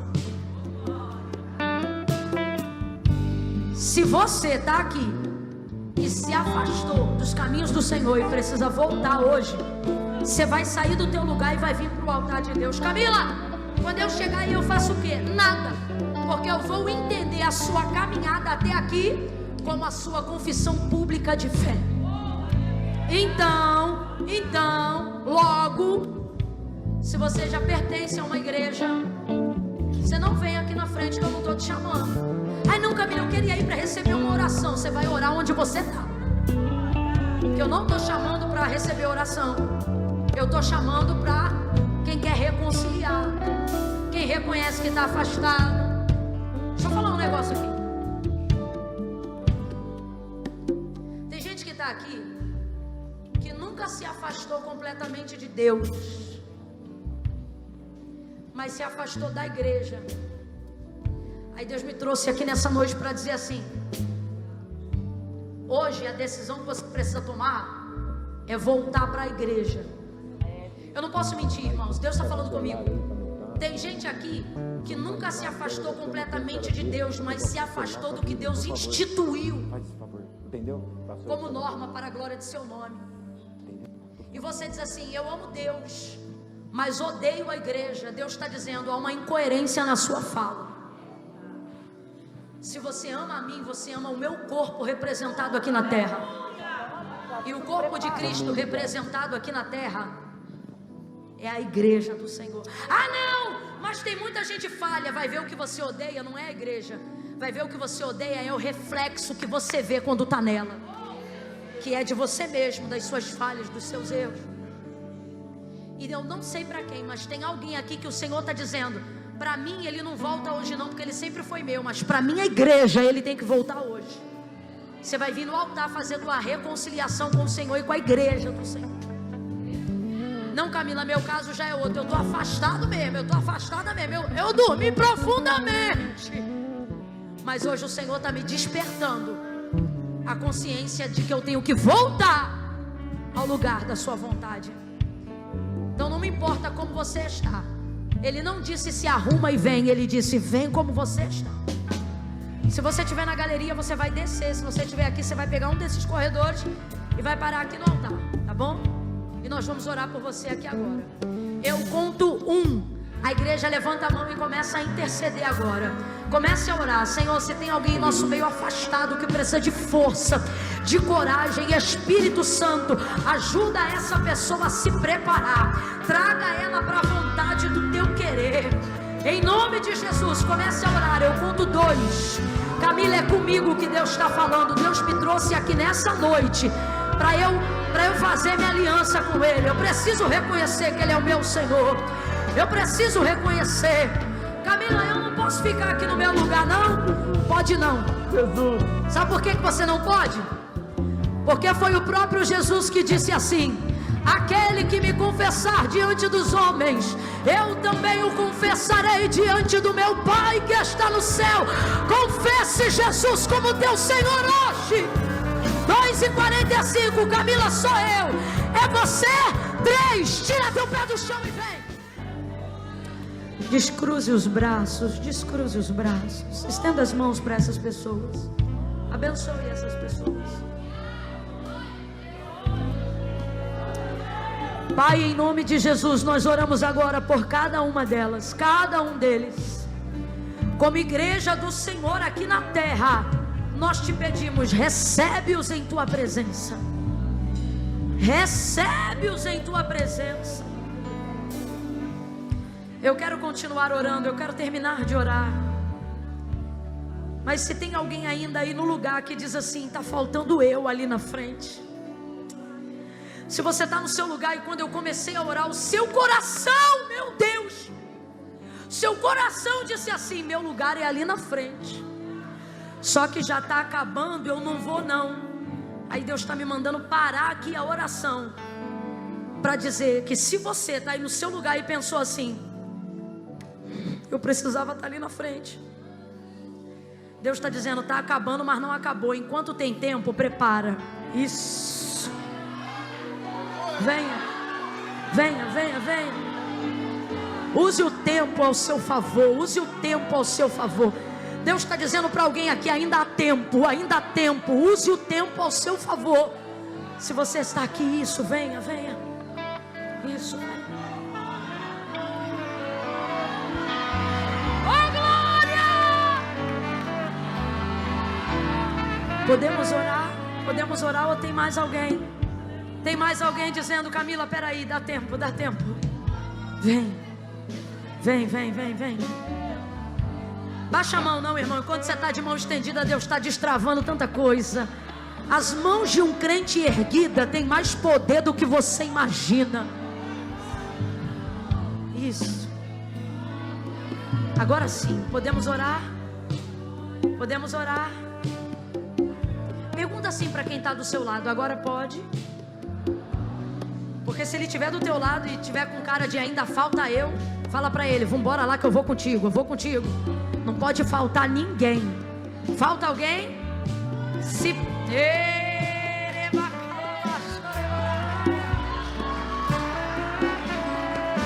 Oh, glória! táxi, vem, táxi.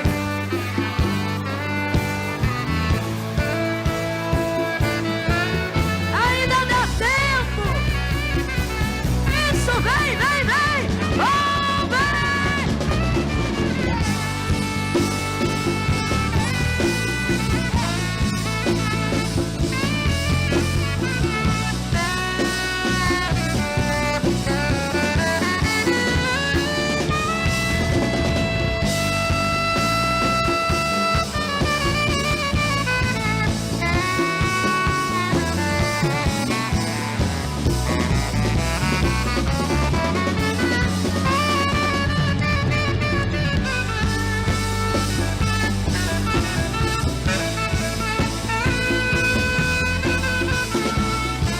Deus está te dando tempo, sai do teu lugar e vem. Oh, vem.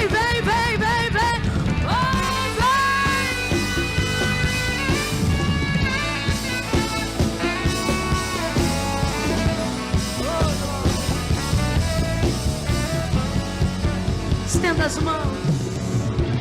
Vocês estendam as mãos assim aqui na frente, ó, como quem recebe. Assim, ó, recebam o perdão dos seus pecados.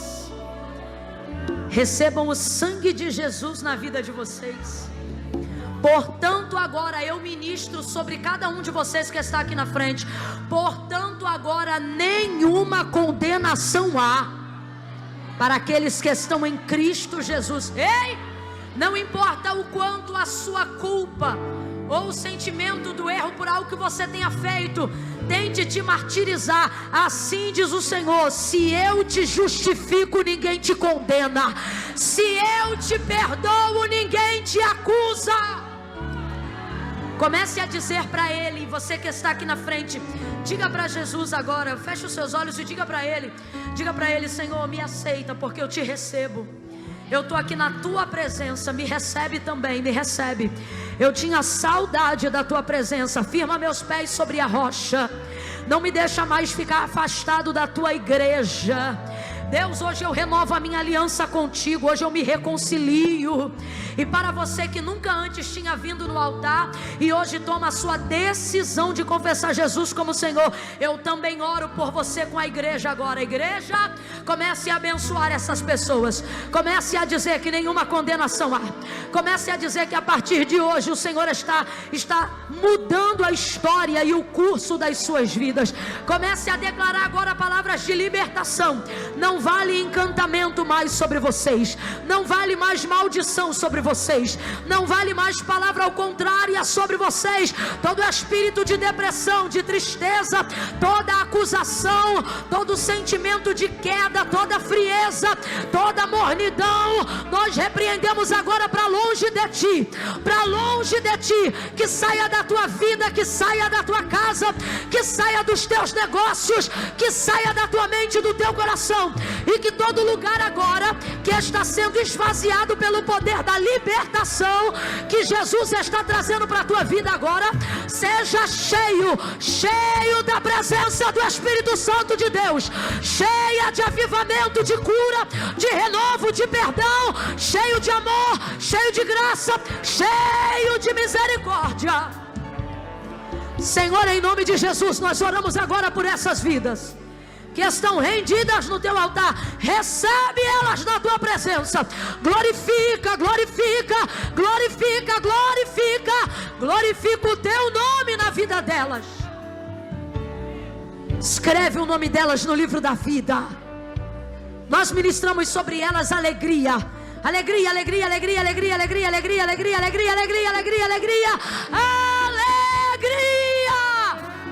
da salvação.